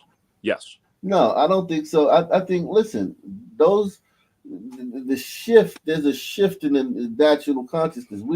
A wave of nationalism has swept the country, right? And Yes. people are like, "Yo, get the fuck out of here." People are like want every one of them gone. They 60% of people want all of them gone. Yeah. Like if there's two left, your job is not done. Go get those two, and then you know what I'm saying. So it's like it's up, and he has to deliver on that. And I think to go soft, he would be a chink in his armor, and I think that it'll be like, Terrible idea. yeah, it'd be a terrible idea to do that, man. You got. Nah, he's invested. You have to put like your dick in your words right now. Like, if not now, then when else? When else has there ever been like a consensus mandate? Yeah. What the fuck are we talking about here? Yeah, because he said that Megan's idea was on the table. I'm like, wow, man, thinking about that shit. Like, what? I think they do it. That Megan idea is like for families and shit. Like, just give like the mother, father, and kids 2,000. I think that's what she was You thinking. gotta leave. No, you've gotten welfare while you were here. Like we've given you welfare. Like we've given you that $2,000. We've given that to you in spades. Like you've been coddled. You've been given. Let's not act like these people. Like just the fucking health check they get at the fucking border and shit. The doctor they get to see. How much does that cost if you don't have insurance? Like the times they go to the hospital, these people. I went to the hospital in last year, right? This time last year, right? And man, listen, man, let me tell you something, man. In the waiting room, like in the emergency room, the ER room, where you know how like everybody just wait, they sign in at the desk and they wait in the ER. Yep. It was probably 90% 90% miniature mini people, man, put it like that. Everybody in there was between 5'5" and 5 feet tall, man. Let's put it like that, right? They're getting like free fucking vaccines too. Like, it's insane. In a chocolate city, like it wasn't. This is a chocolate city, but this is a city that's 35% white and 46% black, and 90% of the people in the ER waiting room, and it was packed. I'm talking about it was packed. You know what I mean? Like packed. And they're just in there for basic shit. Like my kids got a cold. You know what I'm saying? My kids got the sniffles. They run to the hospital because they don't have a primary care doctor, right? They can't. So they run to the emergency room for everything. Right. Yep. Also, a critical thing here to understand is because of birthright citizenship, how that law is just basically so gay, right? That puts a clock on every single illegal immigrant because they're going to reproduce. And when they do that, they're going to be, because, you know, we all die, right? But we reproduce ourselves. So effectively, all illegal immigration becomes permanent legal immigration once the next generation of them have been generated. It's like a swarm. Yeah, and they don't have just one kid. Like those with them, I really do think that there's something genetic with them. Like, I mean, like there's something in their DNA where they are more fertile than any other group of women. No, I think it's just the economic things. Because if you look at the fertility rates, I told Wicked this a few days ago. Mexico is now below fertility replacement, so it is a worldwide phenomenon. Okay, no, man. Hey, yo, when I travel, man, they just making babies, man. Their little bodies, it seems like they're like the way they're shaped, you know, like kind of like they call them refrigerators, but the way they're shaped is kind of like they're shaped. The little women, they're shaped for having, and then the baby's so small that it's a little. I think it's easier for them to have a lot of babies because their babies are smaller. You know what I mean? I think you black guys want to fuck them. I think that's all this is. Yeah, I'm just saying it just seems like they have a lot of babies. And they don't. Well, here's another thing too. They don't do abortions too. So yeah, they're very Catholic. So that's why. You know, Jesus. Yeah, pop them out, man. Yeah, man. But yeah, This is concern. We're gonna have to follow this. Nah, I think they're gonna stay with it. They've been consistent, even though it's only 7 days. They've been consistent. Put like this: the bar I was working tonight, 4 customers. So they're doing their job. Okay. Well, keep doing it and keep locking them up. Keep grabbing them. I don't care where they're at. Like I said, man, I don't care where they're at. I don't give a damn if they're at if you see if you see a Brito proposing to his wife at a fucking park and shit, go grab his ass up before she says I do, and they can both put them on a plane and send them back. Shit. Yeah. Yeah, that's a crazy thing too, right? Because if an illegal says "I do" to a legal Mexican, then that's another. There's so many fucking holes that they have available for them to get in on this bullshit and then become legal citizens. But that law is not passed on though. The citizen birth, the court put it on hold. If you see a Brito helping an old lady across the street, just grab them up and say, "Hey, look, old lady, you gotta fend for yourself, you old geezer." You grab up the Brito. Jesus. Be like, "Look, lady, sorry, lady, but you gotta fend for yourself. You only got a couple more steps to go. We're taking this guy with us." Yeah, man. I think folks are people are just. They're just not willing. They're not emotionally mature enough, and they are just not simply willing to admit that this is effectively like a cold race war. Yeah, it is. Right? It's definitely a race war. Blacks are looking at it like that. Blacks are like I would say black people are. If 20% voted for Trump, I would say 70% are for this shit. Yeah. For this. Not for Trump, but just for this. For this, yeah, exactly. Yeah, you're right. They still hate white people. No question. Yeah. But they don't like other races. They don't like another race either. You know what I'm saying? Any other race. They don't like that Korean man either. Because like the black mind, and I have sympathy for this viewpoint, by the way. The black mind sees it like this. We was Kangs, the white like melanin devils came over and stole us. We built this country. We went through slavery. I'll be fucking damned if any other group should come in here and go above us. Is that basically the thought process? Yes, right? Yeah, and it's a little childish too, because it's like, well, they mean to us when they come here. They talk shit about us. Right. No, but you know what? I think it's legitimate. I think I have sympathy for that. This is like one of the few times I have sympathy for some people. Mm-hmm. DNA. Told you. Yeah, and black people some black groups are trying to scare black people like they're coming for you next. And I'm shockingly, black people are not falling for that in mass.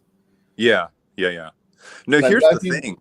Like it sounds, this will sound kind of silly to say, but like it almost makes sense that black people should be more white nationalists than even white people should be, because they're going to get hit and hurt by both legal and illegal immigration way harder than white people are going to get hit by it, because the low IQ jobs are going to be what gets taken up, right? So that's going to affect blacks disproportionately, right? So, and also we talked about this before, but like, do blacks want to live as a minority with white people, or do they want to live as a minority with white other people that are not white? Because we know they're not going to put up with their bullshit.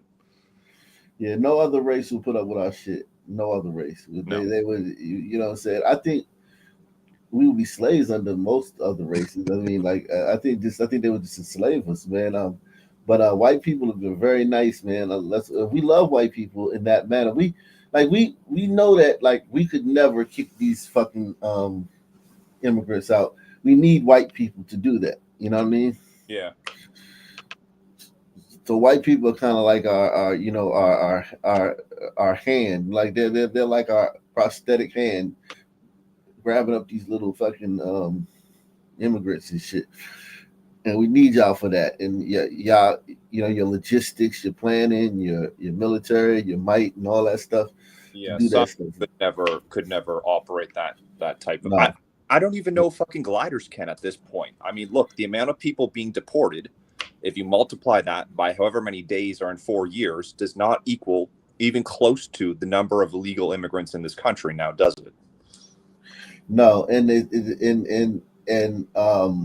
gonna have to ramp it up. But even if they do, like, yeah, it's still not. But here's the thing: the fact that they're doing it with the criminals, they're saying we're getting the criminals out. That right there is an important thing. I mean, to get the bad hombres out. That is that does lighten the. Like, Mexicans are like a burden on your society, but if you get rid of the criminals and you force the rest of them underground, they are less of a blight on your society. Like, especially when they're not driving. Like, they're like, just Mexicans are good for, they're good for certain stuff. Like, like if you go to a construction site, most of the guys are gonna be Mexican. Don't get me wrong. Doozer work, like little doozer work, they're very good for that. But like the guy said earlier in the story, you didn't see that, but a guy said earlier in the I think you got some, I don't know what you're doing, but what the guy said earlier, he was talking to Jake Tapper, and he was like, "Yo, these people are not doing work. They're not picking berries. It's a myth that these people are picking berries." Well, the whole stereotype of the hardworking Hispanic is a myth in general, legal or not. I mean, if you look at the blacks soak up the most resources from welfare. You've probably heard the phrase before that, like, women are not net taxpayers, right? They take out more than they put in, and men put in more than they take out, right? Yeah, women just spend money. That's all they good for. Yeah, basically. Money. And so you kind of have like a similar thing with races. In other words, who pays taxes in this country? White folks, Jews, and some tigers. That's about it. So, and NBA players and NFL players. NBA players, which is really just glider money. So sons are taking up are the biggest, resource hole, but then I think like burritos are number 2. Unless you know of another group that would be number 2, but I think it's some burritos. A question, because one of the reasons that President Trump got elected, according to President Trump in an interview, I think it was with Kristen Welker of NBC, was because of grocery prices. Not the only reason, but a reason: high prices, inflation, especially at the grocery. The Department of Agriculture says that between 2020 and 2022, 42% of crop workers were undocumented immigrants. And in many cases, as you know, these migrants do jobs many Americans do not want to do. So how does President Trump make sure that the effort to deport people who are not in this country legally doesn't end up hurting Americans who want safe borders, absolutely, but also don't want to see even more higher prices in groceries? Well, I mean, I'm sure it's not your position, Jake. You're just asking the question, that we should supply America's food with exploitative illegal alien labor. I obviously don't think that's what you're implying. Only 1% of alien workers in the entire country work in agriculture. The top destination for illegal aliens are large cities like New York, like Los Angeles, and small industrial towns, of course, all across the heartland, as we've seen with the Biden floods. Mm-hmm. None of those illegal aliens are doing farm work. Those 30,000 illegal aliens that Joe Biden dumped into Springfield. I'm talking about the ones that are. But I'm explaining this. It's important to understand. No, you're kind of changing the subject. I mean, I'm talking about the ones. I will give me 30. Think about how arrogant that is for somebody to have. Like, in the 80s, they didn't do shit like that. They didn't interrupt the person that was speaking and, get all sassy with them. That's a new phenomenon in the last 15 years. You know what I mean? It's incredibly, like, these guys are such faggots. Like, they're awful, dude. Like, it's so. Look at a show from back in the day, like a news telecast or a CNN or just a regular show, a political show back in the day. You would never see an exchange like this. Even within my lifetime, there's a difference. It's disgraceful, man. If the person had a problem with what the guy said after he said it, they would write a column about it. Yeah, they write a column or something, or they would never fact check the people. They didn't fact check people when they said stuff. you know what I'm saying, interrupt them to fact check them. They would probably fact check them at the end of the show. They would say, earlier in the show, so and so said such and such, and it's true. You know what I'm saying? Like they wouldn't, like this guy's he it's like it's just weird, man, how far the society is falling. Illegal aliens are large cities like New York, like Los Angeles, and small industrial towns, of course, all across the heartland, as we've seen with the Biden flights. None of those illegal aliens are doing farm work. Those 30,000 illegal aliens that Joe Biden dumped into Springfield. I'm talking about the ones that are. But I'm explaining this. It's important to understand. No, you're kind of changing the subject. I mean, I'm talking about the ones. I will give me 30 minutes. I'll go as deep as you want to this. We don't have you 30 and your minutes. audience. I don't have a third. I'm talking about the ones that work in the agriculture industry. I'm you can come back to you and we your can talk audience. about the ones in the cities. I swear. I'll do the whole answer. The illegal aliens that Joe Biden brought into our country are not full stop doing farm work. They are not. The illegal aliens he brought in from Venezuela, from Haiti, from Nicaragua, they are not doing farm work. They're in our cities collecting welfare. As for the farmers, there is a guest worker program that President Trump supports.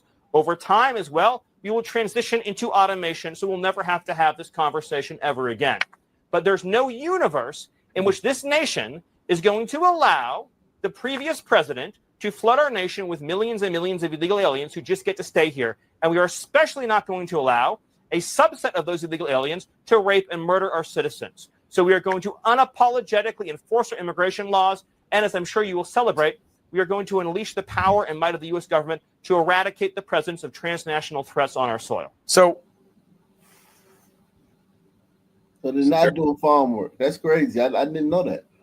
I just believed that. Like that. Oh yeah, these people are doing farm work. No. These Venezuelans aren't doing farm work. These fucking Guatemalans, they do. If we're to believe Jake Tapper that Americans are too fucking lazy and they don't want to do farm work, why would illegal people that we have no jurisdiction over, really, they're just wherever the fuck they are, want to do it either? It doesn't make any sense. Yeah, and they're getting a big fat check too. And yeah. You know, you can get put up in a hotel and have a check and you can catcall white women downtown and you see why would you fucking be in a fucking berry farm and shit for 12 hours? No, they're here to like party. Like they're here to crash out. They're here to get wild. Like they're not picking fucking berries. Yeah. This is crazy, man. Salute, man. We got Jimmy Fields in the back. What's going on, Jim? What are your thoughts, man? Okay, I think he might have left. I didn't know he was back there. He might have. No, I'm here, man. Sorry, I had the wrong button pressed. You can hear me now? Yeah, go ahead. It's time, man. It's time to move them out. I think we need to incentivize actual self-deportation. What we need to say is, look, if you're here illegally and we deport you, you're never coming back in legally. So if you ever plan on being here legally, you need to get out now, because the numbers show that even if you get 1,000 a day or whatever they're doing, it's going to take 15 years to even make a dent. So we need to sort of step up the program and incentivize them just getting the fuck out now with all the shit that they've taken from our country and filing to come back another day when should we ever need them. It's gone too far. And yeah, the Haitians doing farm work. Are you kidding me? That's a joke. They're all in cities. They're sitting in cities. They're getting debit cards and money and healthcare and all the things that Americans don't get. We don't have free healthcare. We don't get given. Well, some of us do, but it's nuts. And it's time it stops. I don't like Trump. I think he's kind of a piece of shit, but I'm totally on board with this immigration policy. Wow, that's good, man. Great, man. So yeah, man. Same black time. Make sure you come in earlier next time, man. Yeah, man. Same black channel. Out of here. Peace out.